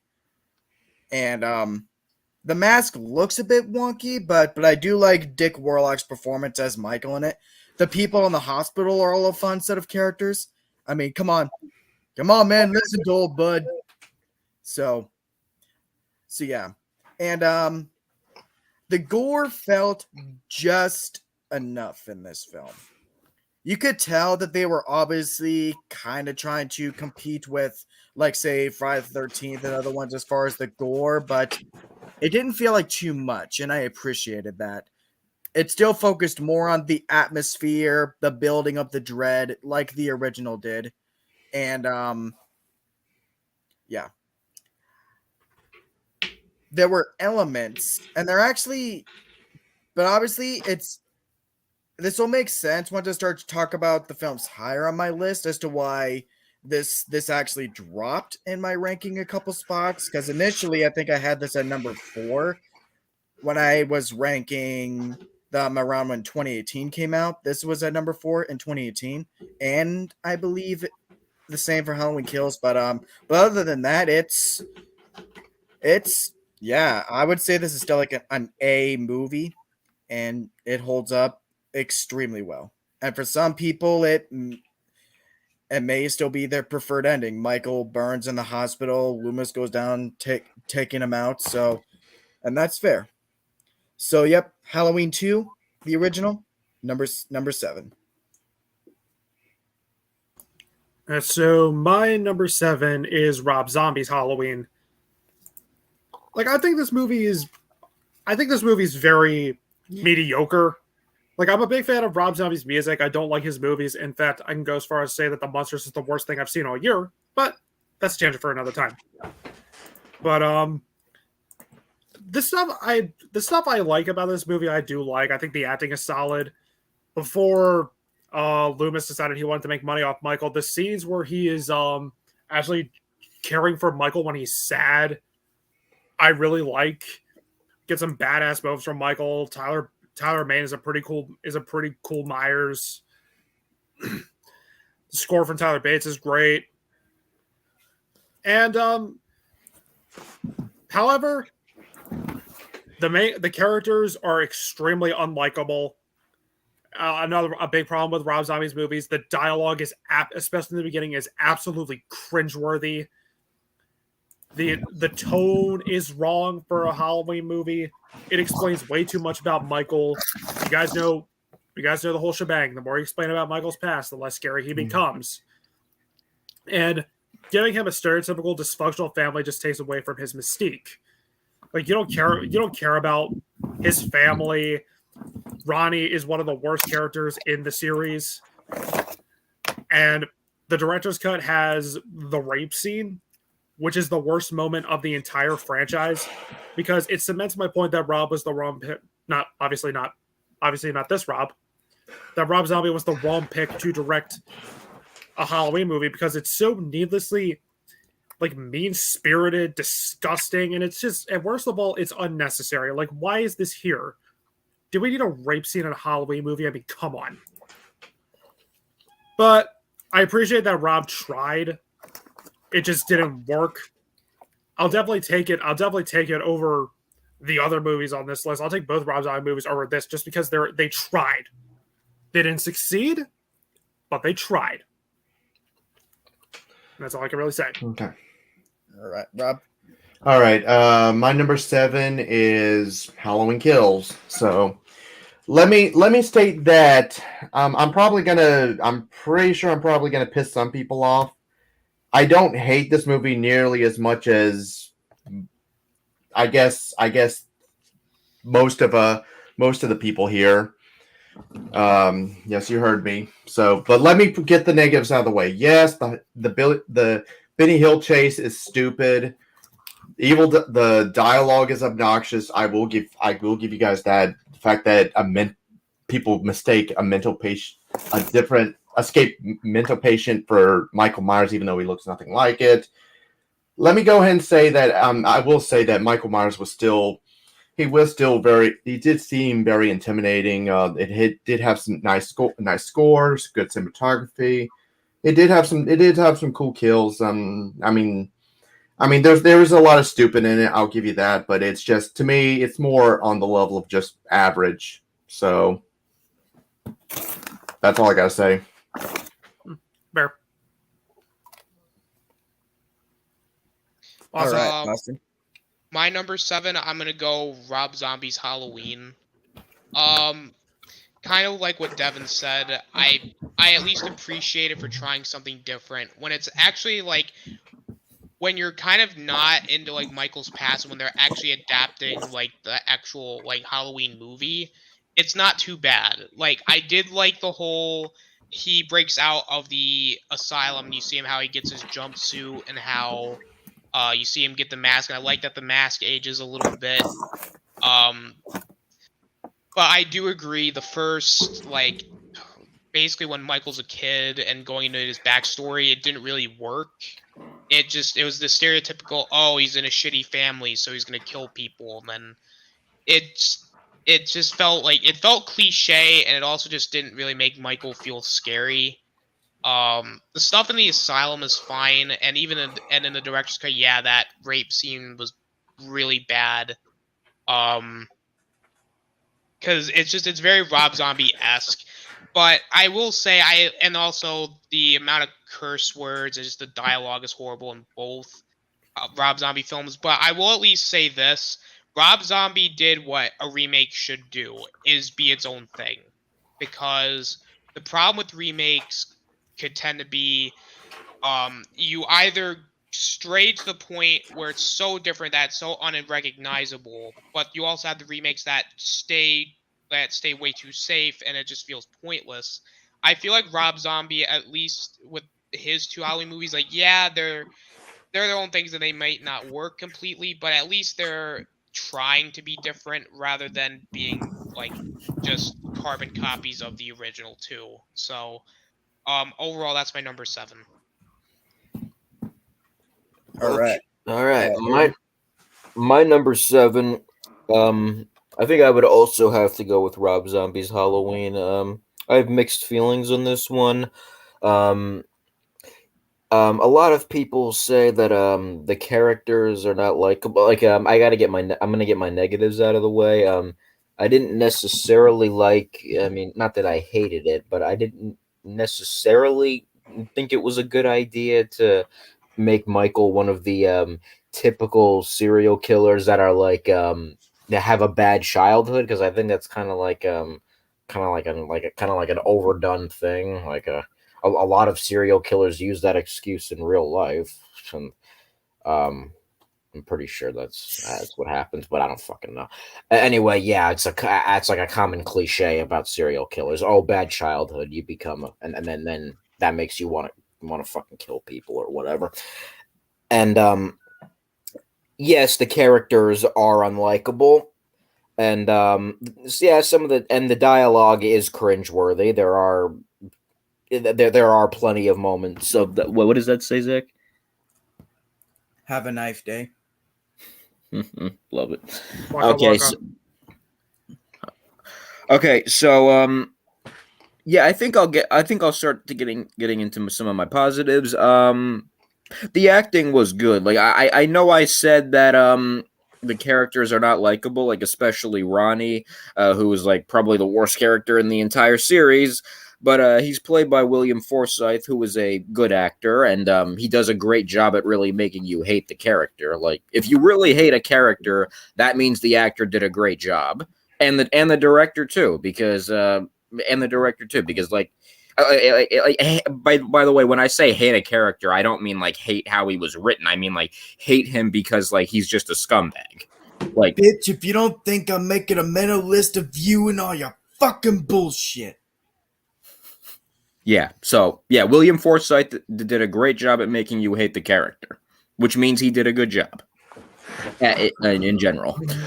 And yeah, I know it's it is a little different. Like I know I said I don't like how Michael was raised in a shitty household, but then again, because that does kind of make him a little less scary. Like it was scarier when he was just pure evil. But then again, it is a remake, and like what Austin said, it's just Rob Zombie doing his own thing.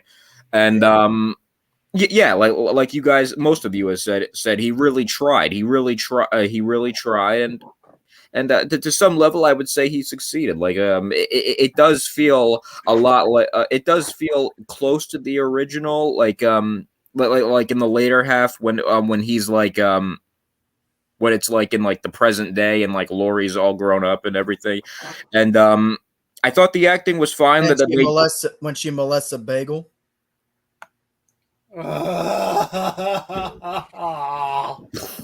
Okay, so yeah. Other than that, go to Andy the Maniacal Cinephile for therapy. Other than that, I actually liked her character in this one. Much more preferable to her in Rob Zombie's sequel.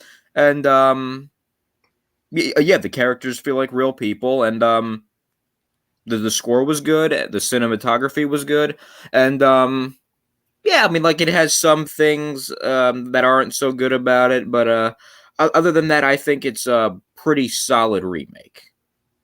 Fair. Yeah, I think it's pretty solid despite some dialogue issues. Alrighty, top 6. My number 6. What's it gonna be? What's it gonna be? I apologize, Devin.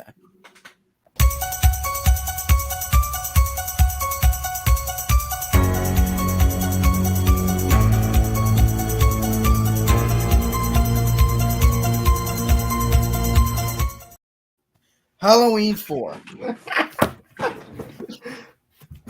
Damn! Hey, it's among my favorites of the franchise. I was gonna say at least it's number 6, right? Not Yeah. good enough. I'm just gonna go right off. Now, Devin. And Aiden, you hurt me too. I will say right off the bat, I don't know if maybe you guys think to this extent, but at least for me, I think Halloween. All right, hear me out. I'm gonna say right off the bat, I think Halloween 4 is the best that Dr. Loomis has ever been. Both the performance from Donald Pleasance and the actual portrayal of the character. His compassion is shown at its best here. The fact that he's willing to lay down his own life. Yo, you want another victim? Take me. But leave those people in peace. I love that because that's what Loomis would do. At least at this point in his life, he's been through so much shit. It's like he's willing to give up his own life, even for a town full of people that pretty much hate him. I dig that. And fuck Halloween 5 for demolishing it, but yep. And then you have a really sympathetic character in Jamie Lloyd. I mean, that fucking relentless scene of the kids bullying her. Yeah, fuck those kids. I would be willing to break my one rule of not killing kids in horror movies just for that alone. I'm not gonna lie. But I would say though, as far as the earlier like pre H2O at least movies, this is one of the best shot Halloween movies ever.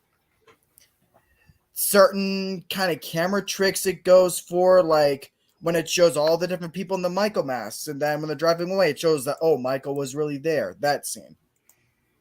And it has possibly still, I'd have to think about it, but this may still possibly be my favorite Michael Myers kill in this movie. Y'all know what I'm talking about. Yup. Oh, It's my favorite as well. Yeah, I mean, talk about like, you know, I'm not even gonna ruin the illusion. It's just go watch that scene. I fucking love that kill. But yes, and you know what? I'll even defend the mask. It's because you don't see his eyes. I actually think, because for one, I actually think this mask looks fucking scary. So, and I do like, even though it's more of kind of like in Halloween 2, where it was a more stiff robotic performance, I think that works because it makes the character scarier and it shows he's intimidating. And kudos to how fucking smart Michael is. Like he takes out the power, he takes out the cops. Like he fucking had a plan. It's like I will say, before Halloween Kills, I always said that this was Michael Myers at his most deadly. So, and then of course you got that fucking ending, which fuck Halloween 5. Sorry, I'm allergic to bullshit. I think we all are. We're all allergic to bullshit. Of course. Yeah. But yeah, on that, despite it may just be number 6, but remember, from 7 onward, these are all these are all my favorites of the franchise, and they would all be among my favorite horror movies of all time. So number 6 is not a slight in its favor. I fucking love Halloween 4. Even though 5 and 6 ruin it, it does not ruin the impact of this masterpiece.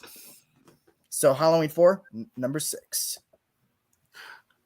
Halloween 4, number 6. Keep in mind, ladies and gentlemen, this is the same guy who thought Jurassic World Dominion was a good movie. I didn't see it. But anyway, my number 6. This might piss off some people, but Halloween H2O. No. Like, I don't know. I'm just not in love with this movie like everyone else. I think it's okay. The stuff that works for me definitely works. You know, how Laurie's handling her trauma, the amazing scene where she has the argument with her son, brilliant. The score is great. However, the supporting characters, with the exception of John and LL Cool J, are pretty forgettable. The movie's not scary. It relies on too many jump scares and fake outs, which I hate. And this movie has, in my opinion, the worst actor to ever play Michael Myers. Yeah. Chris Durant is not Michael. He's a guy dressed up like Michael. He is not intimidating. He's a pussy. What? He looks awful. You always see his eyes. He doesn't look, again, he's not Michael. He's a guy dressed up like Michael, and they never explain how he survived the fire. They never explain how he could see after getting his eye shot out. So what? They never did that in any of the movies. And the Well, fight, Halloween 4 is the better movie, so we excuse it. and the fight, Bullshit. and the fight, while fun, is very cartoony and silly. Like, how am I supposed to take this guy seriously when he gets kicked in the balls and there's a close up on his eyes being crossed? Wait, what? I don't remember that. Like, Yeah, it's how do you not see it? It's a meme by this point. yeah, it's just I I definitely think- don't hate. It's just I don't hate this. I don't hate the movie. I just don't love it. I'll definitely take it over any of the bad ones. The ending with Michael getting decapitated is great, and it sucks that Resurrection completely destroyed it. What's Resurrection? I've never heard of Resurrection. Me neither. Yeah, what's that? I think What's that, Devin? I think that was one of the movies that John was talking about. One of the unmade Halloween sequels. It's like, yeah, it was somebody's pipe dream. What are you guys talking about? Rick Rosenthal made it. It came out in 2002. Yeah, that's right. So it must be good, right? Get on with it. Are you done? Are you done? Are you done? All right. All right. Me? Both of you. Okay. Oh, is it my turn now? Yes. Okay. Before I get to my number 6, I think. Six. Let me go ahead and state that I have to hop off in 30 minutes so I can head to work. So, but when we get closer to that time, I'll do a quick rundown of what my other ones are. But I'm just letting you guys know ahead of time. All right. But anyway, my number 6, and based on what I saw from Aiden's facial expression, it's also H2O. So I just remember when he said that he was so shocked. But H2O, I mean, I will say in terms of middle of the road kind of Halloween movies, I will say that I will take it more than the other ones. The thing is that I'm with Devin. I don't love this movie like everyone else does. It's all right for what it is. I mean, there are a lot of continuity issues, and I will say, not a lot of the characters are so memorable, with the exception of like Laurie, her son, and the LL Cool J character. But I mean,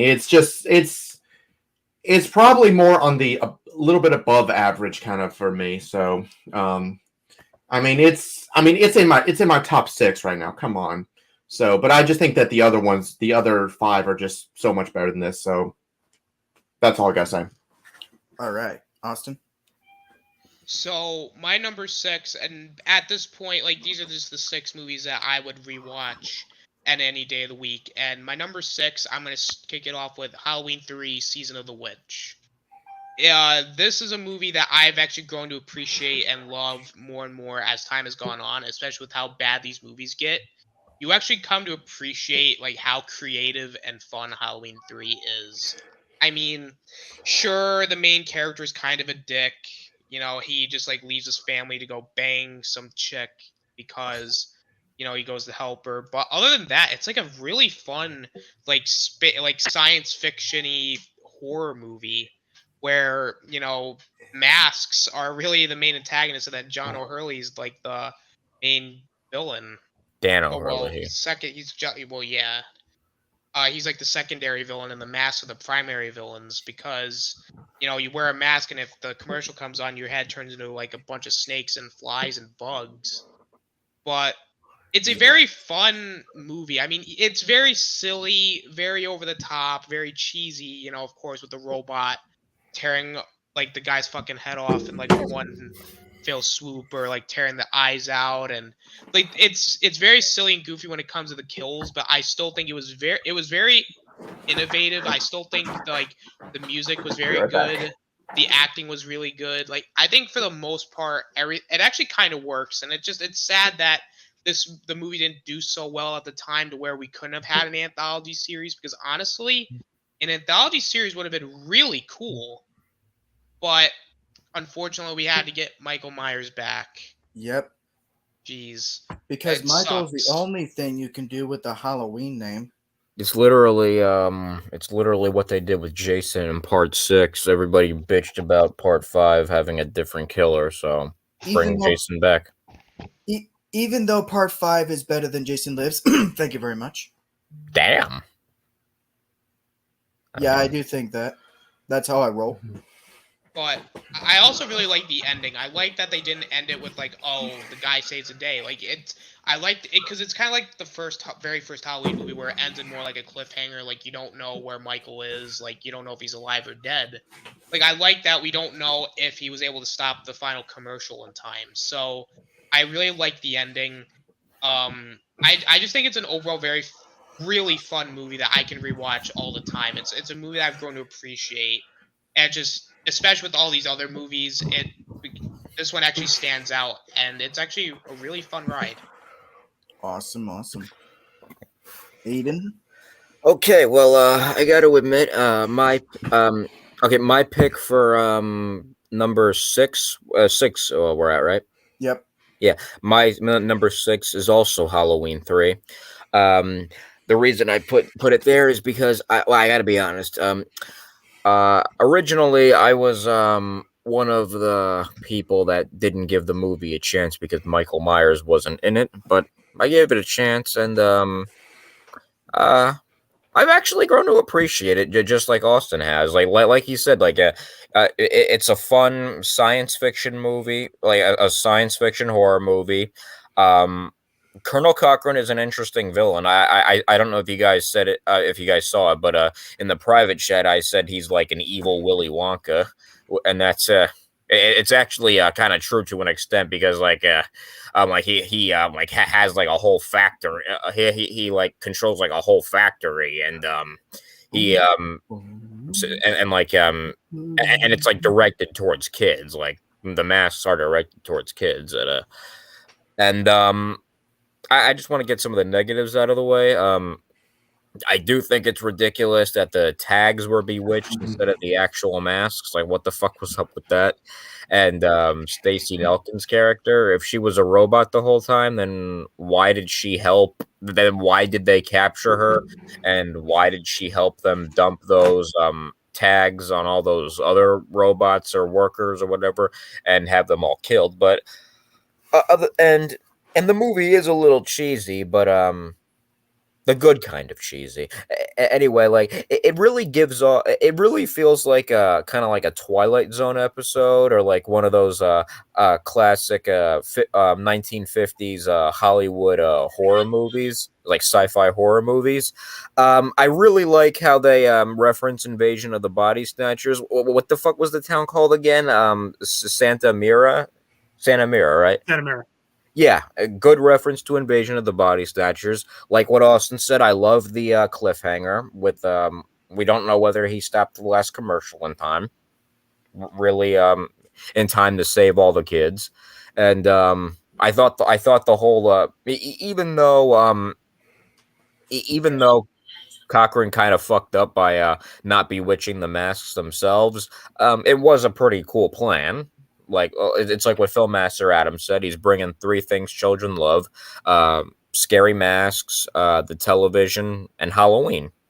Great plan, and yeah, it just really gives you. If you're a fan of like 1950s sci-fi horror movies, like I am, I think you'll find Halloween 3 enjoyable, and I really liked the whole anthology route. I thought it was pretty unique.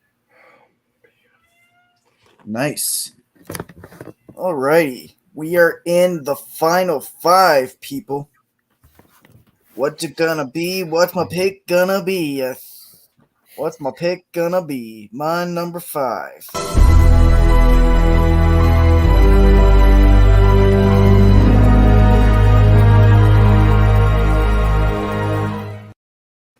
Halloween H2O.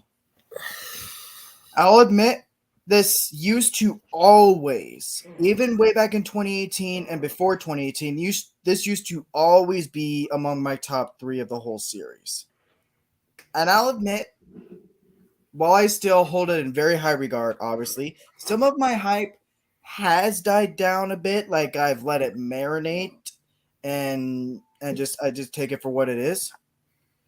The biggest thing that holds it back for me is that, or at least that holds it back now, is they couldn't make a choice in a fucking mask. You know what I would have done?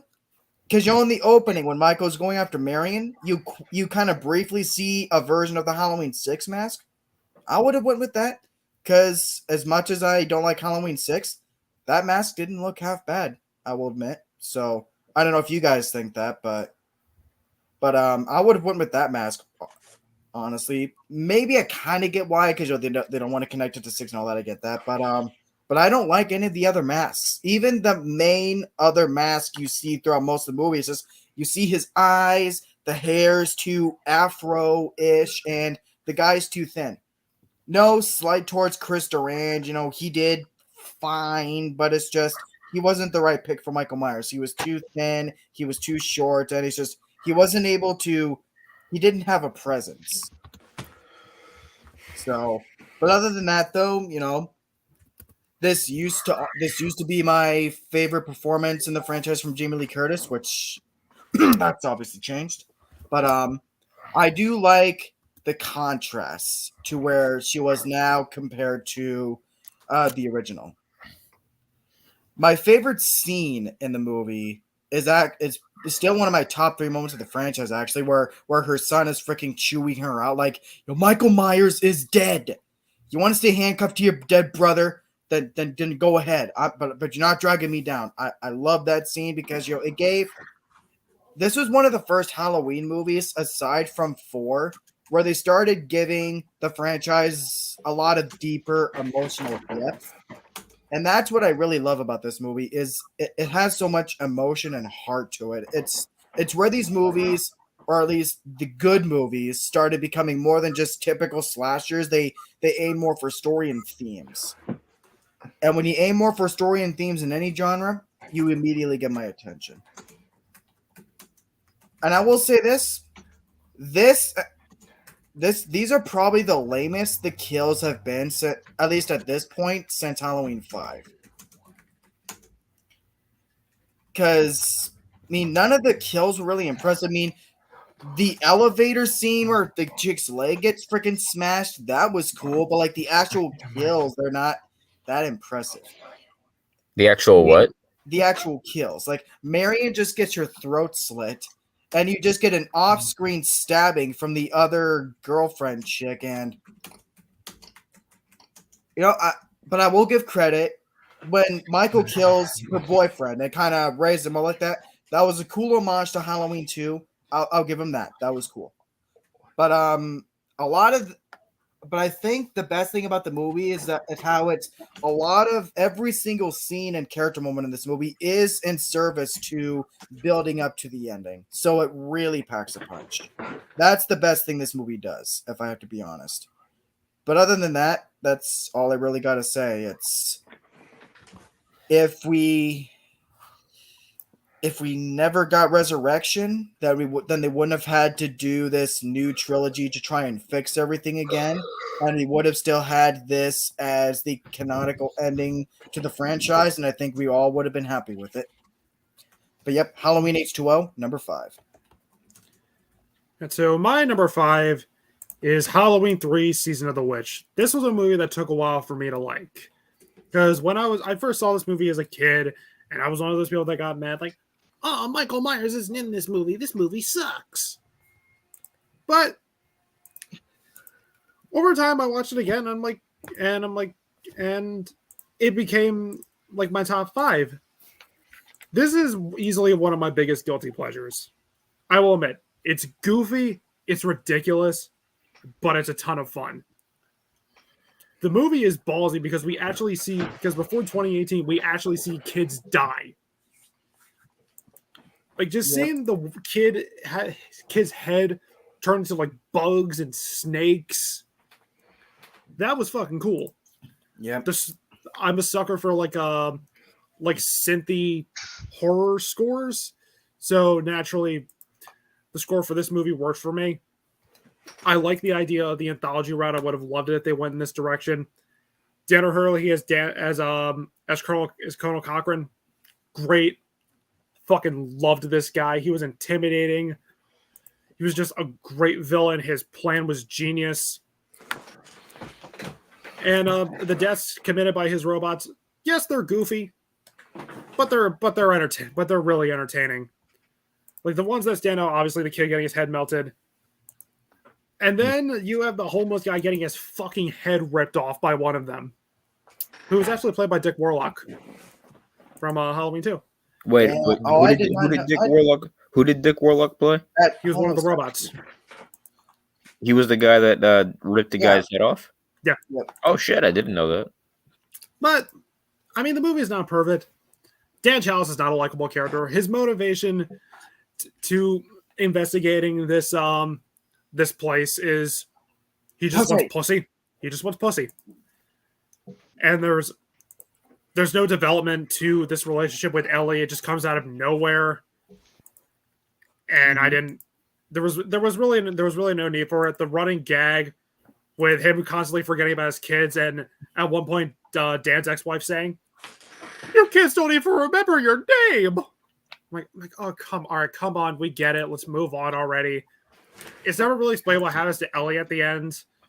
Like, was she killed and replaced with a robot duplicate?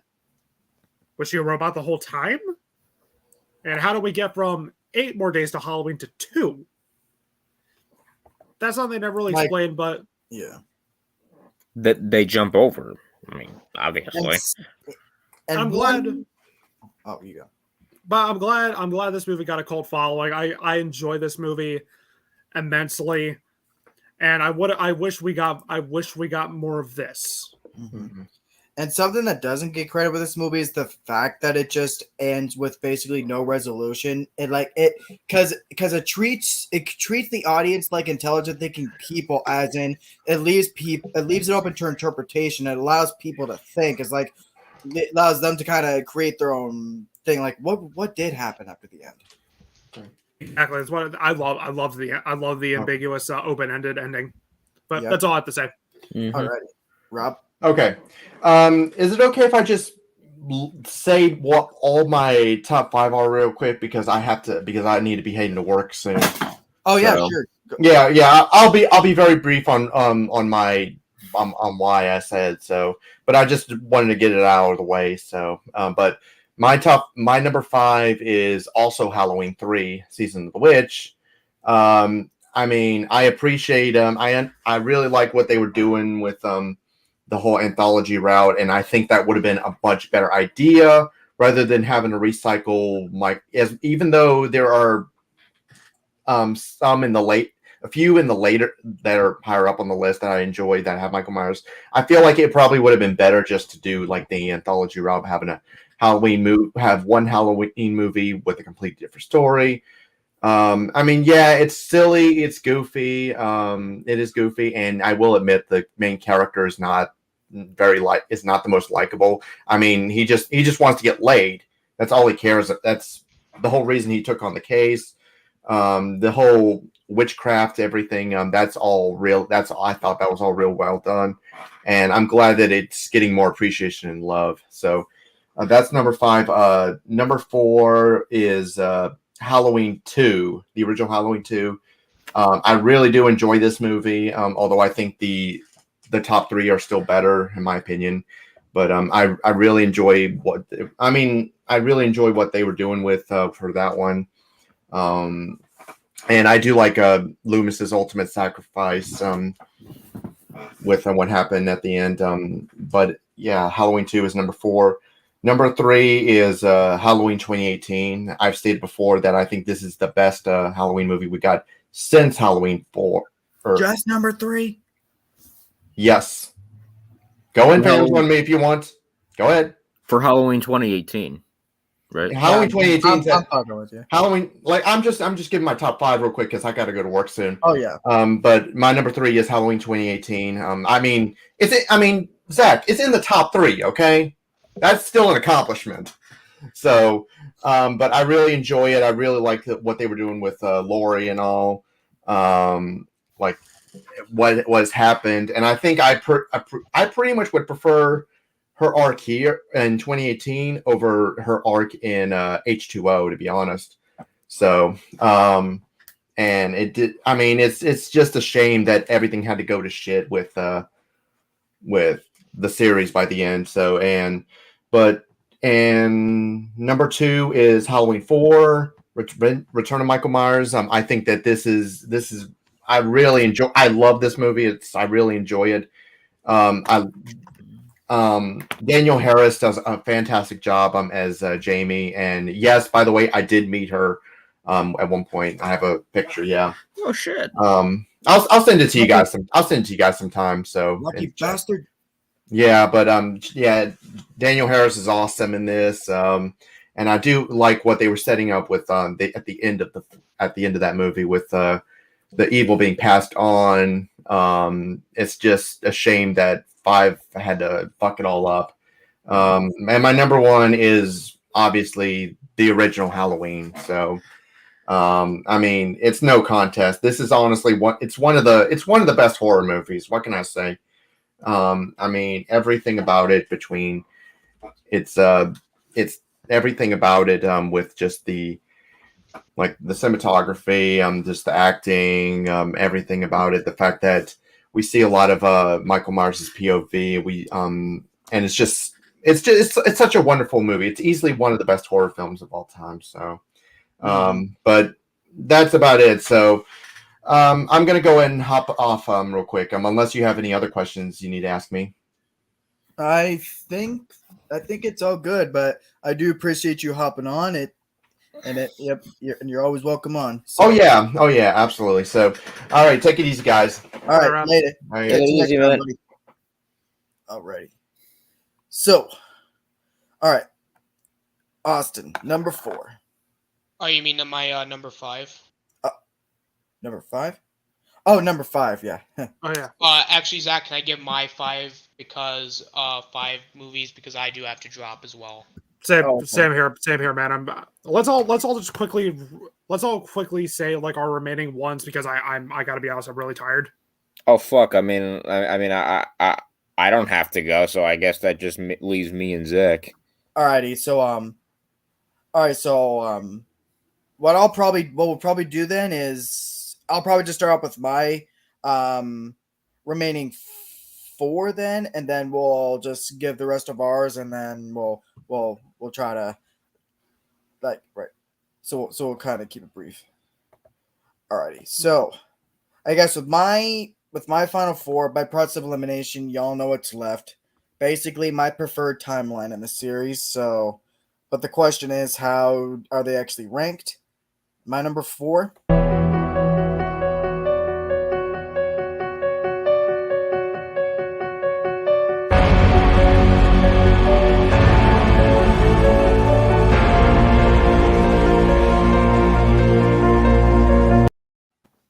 Halloween Ends. To keep it brief, yes. With the marketing, the way it was kind of misleading, I get why people would be pissed. And I'll even say this, if I were tasked with writing Halloween Ends, it would not have been what I have written, but it just all simply works for me. I feel it was able to tell just as meaningful and emotional of a story. Nothing felt wasted with the characters, and even with the idea of Corey, it felt like it was something being brought full circle from the original film.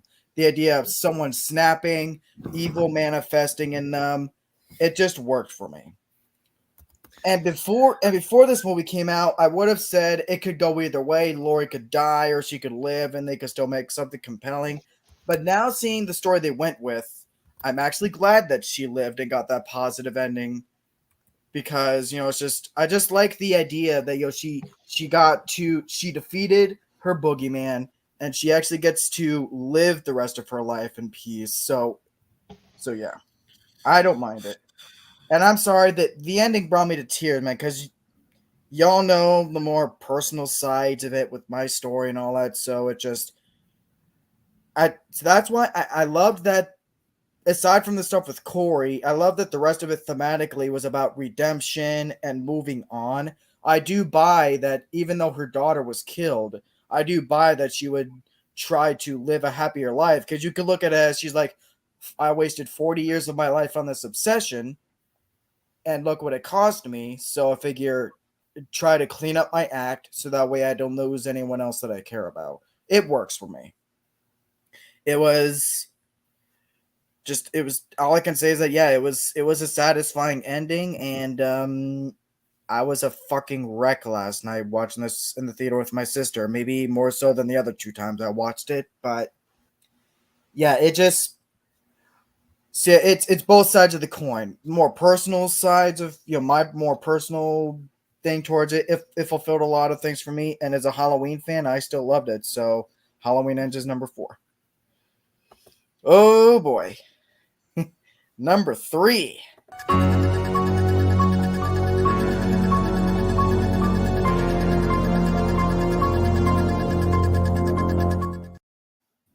No!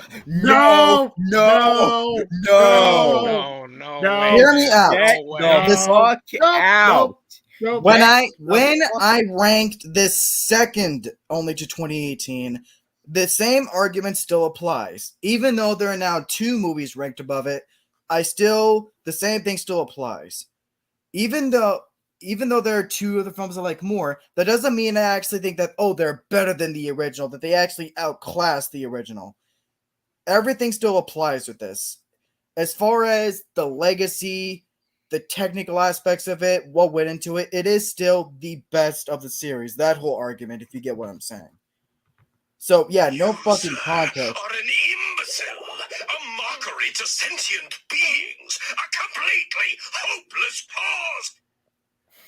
But you get what I'm saying. It's like, it's still a fucking classic. Like, just on just the legacy, the technical aspects, it is still, I still definitely acknowledge it as like the best of the series. Just on those aspects, you get what I mean. But yeah, it's like great.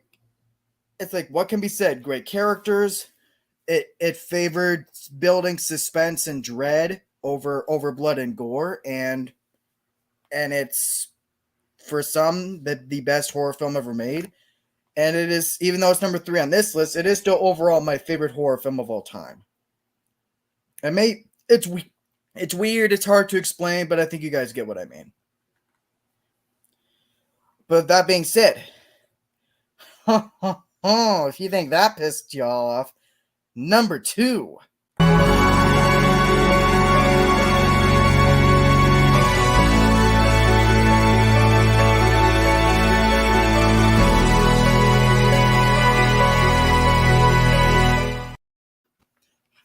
Halloween Returns. Well, it's Return. Halloween 2018, but that's the title I'm giving it. It's Halloween Returns. Let's just all start calling it that. Halloween Returns.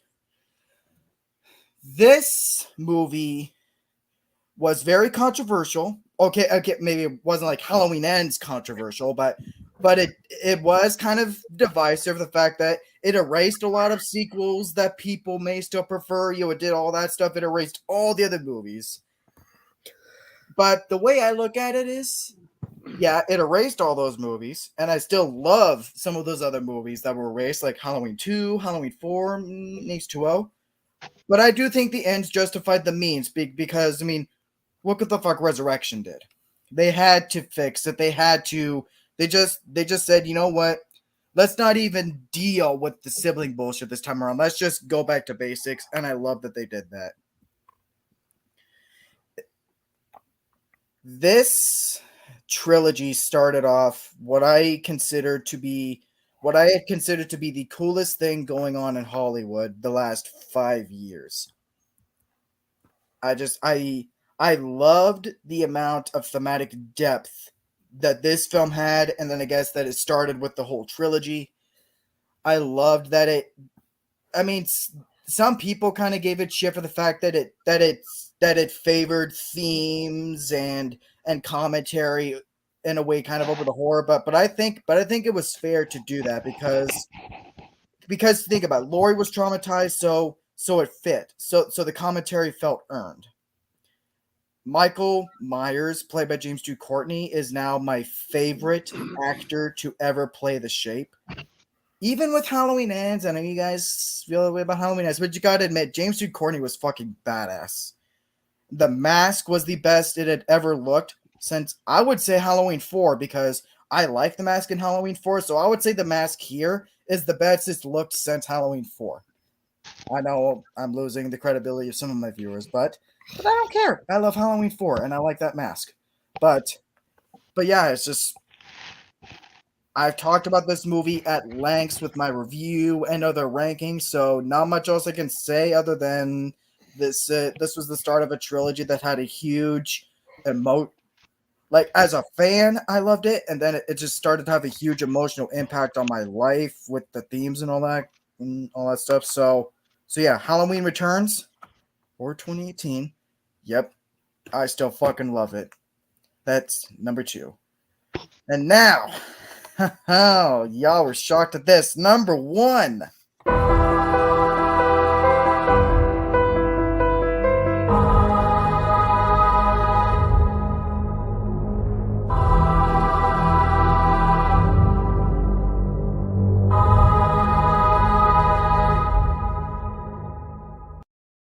Halloween.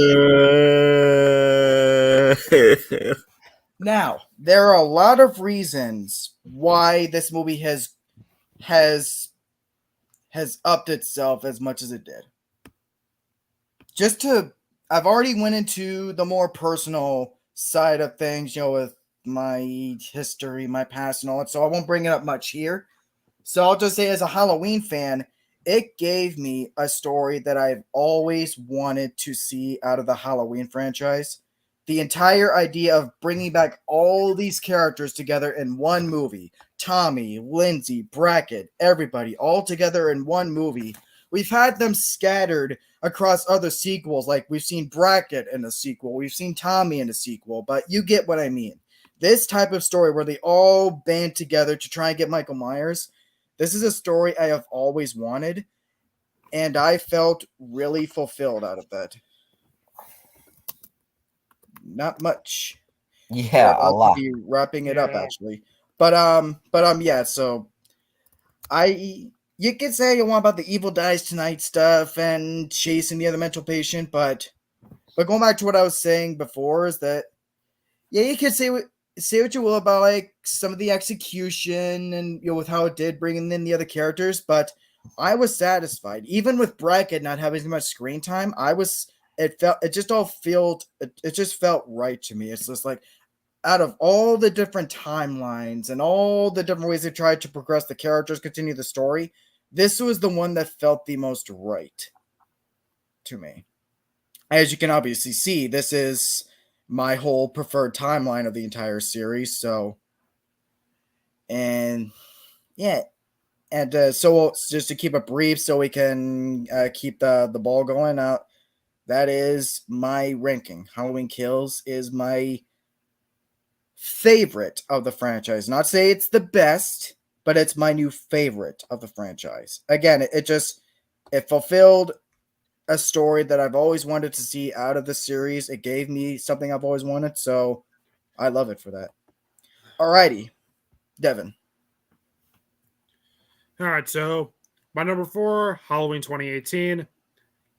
The only reason it's not higher is just because I think the comedy in the movie is really bad, but I liked the story. I thought the actress did a good job. James Jude Courtney is easily the best actor to ever play Michael Myers. I was shocked to see him snap a 12-year-old kid's neck. And it sucks that this brutal badass got reduced to a wounded puppy and in Michael and Robin. But still, I like 2018. The franchise should have ended there. It did not need to be a trilogy. Number 4, Halloween 2. Number 3, Halloween 2. I don't like the sibling angle they went with, and the Ben Tremor scene is stupid. But I don't know. I still enjoy myself watching it. I like Dick Warlock's portrayal of The Shape.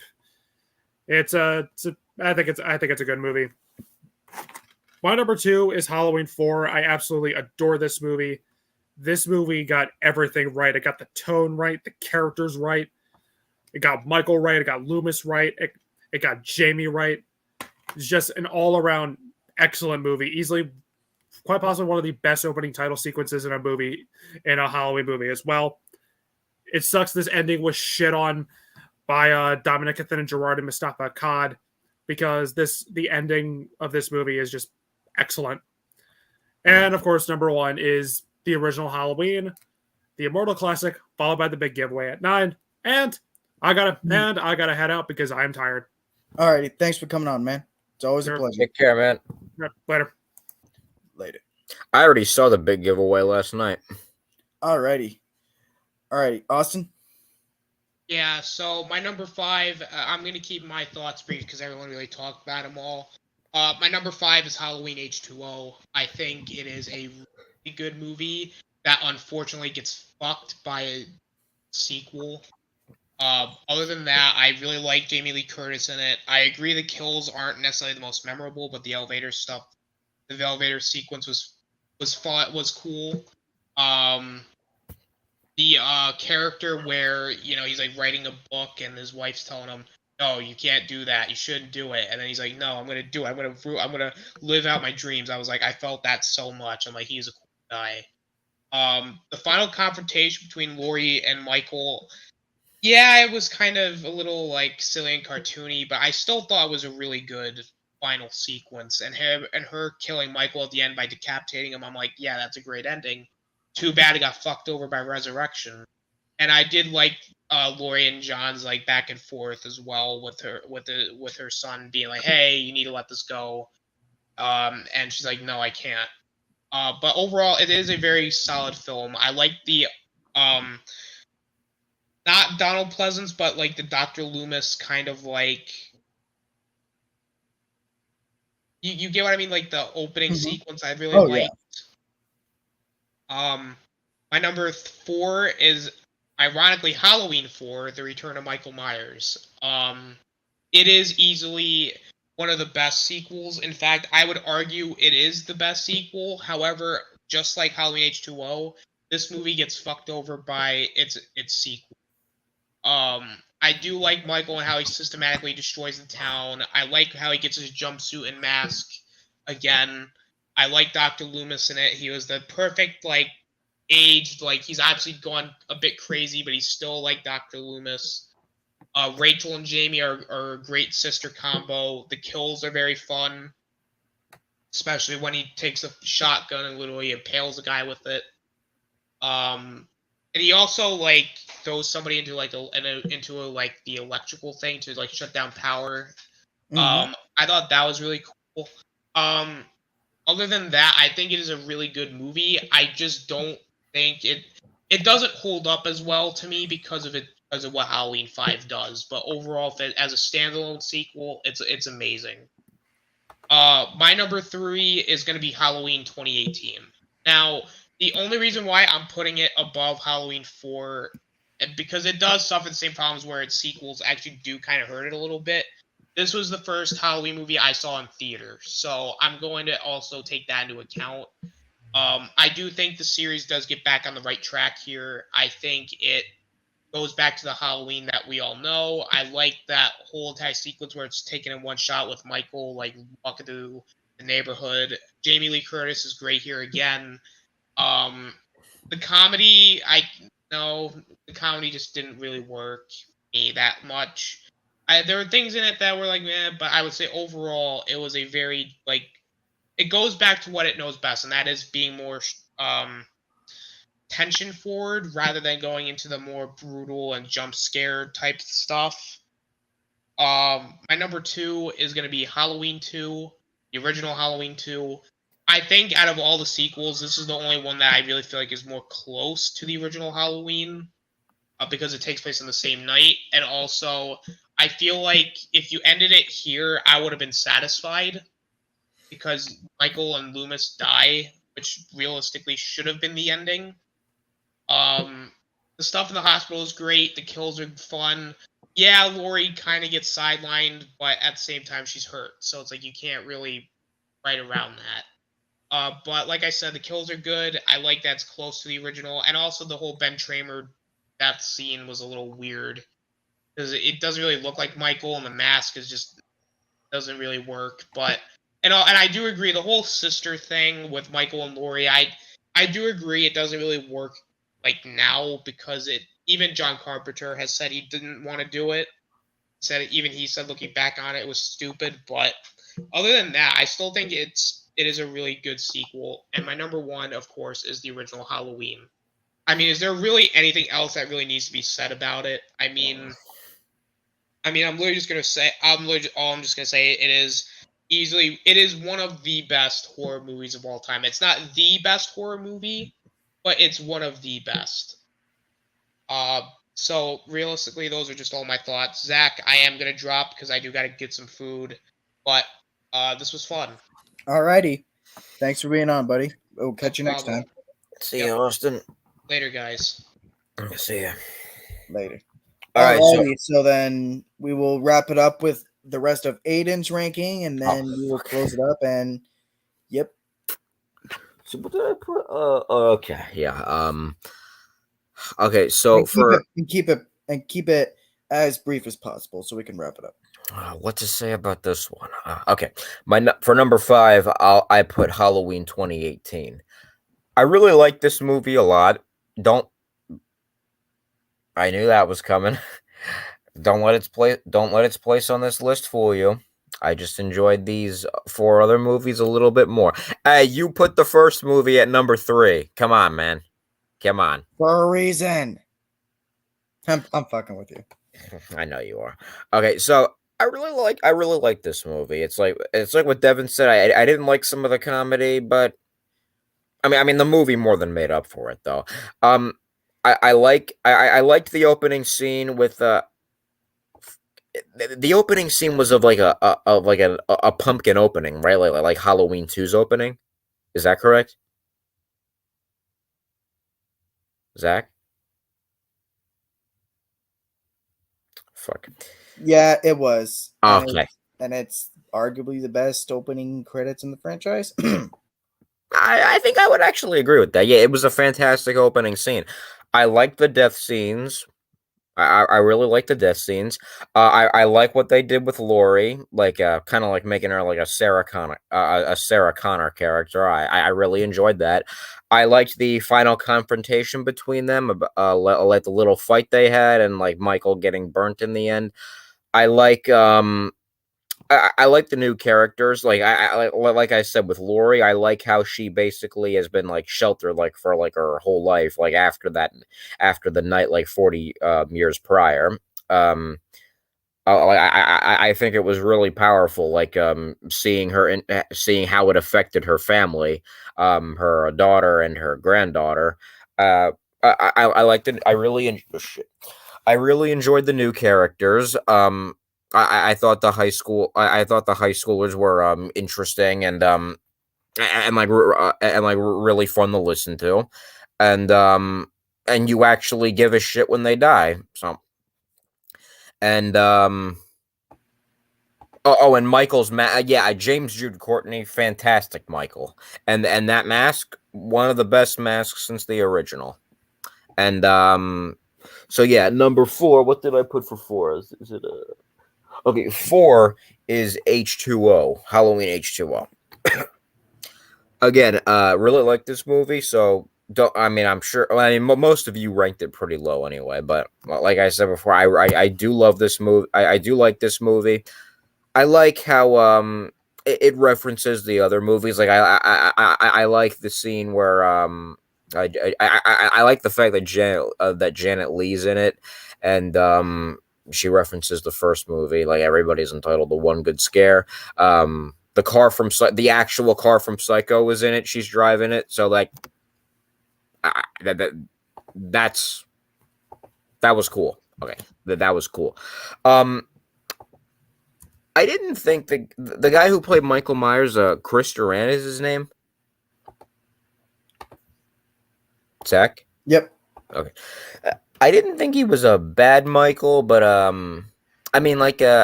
yeah, you can see both of his eyes, but it didn't really bother me too much because like realistically, like the movie is like so bright and colorful, so it's so bright and colorful that that's a little more realistic than not being able to see them.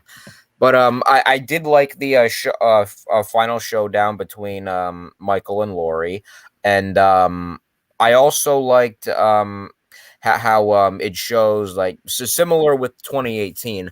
I like how it showed that that Laurie has been tortured by it for all this time, and the relationship, the chemistry between her and her son, spot on. I really loved it. Michelle Williams is in it. Really enjoyed her character. She's the son's love interest. The other characters I thought were likable, and was really sad to see them go, especially in such a horrible way. And the mask was all right. I mean, I wish they had went with the original one instead, but the one they used was fine. But except for that fucking CGI bullshit, I don't know what the fuck that was about. That was awful. It's basically 2018, but done better. Well, like similar story, but I just think it was done a little bit better than 2018 personally. Number 3, I believe, is the original Halloween 2. Like what Austin said, it's the closest it has the closest feel to the original, mainly because it takes place on the same night and has the same actors and characters, and was written by both Carpenter and Hill, right? Yep. Okay, yeah. So that's why. I don't know why we had to have that reenactment. Like, they could have just easily inserted the ending to the original in there, but who knows? I thought all the kills were fantastic. I liked the atmosphere of the hospital, like really suspenseful, with Michael lurking around, and I thought the characters were likable. Again, you care if they die. Most of them, it's just some of them weren't that fleshed out, but good atmosphere, good cinematography, good direction, good acting, good final showdown. Donald Pleasant's always great, and solid sequel. Number 2, Halloween 4. Halloween 4, I really love this movie a lot. Like what the others have said. Danielle Harris, fantastic actress. Ellie Cornell is Rachel. Really liked her. And what else? Oh yeah, The Mask. Well, I do think it gets a lot of hate. Like, it's like what you said, because the mask is so white. Never once do you see Michael's eyes, which further enhances what Dr. Loomis said about him in the original.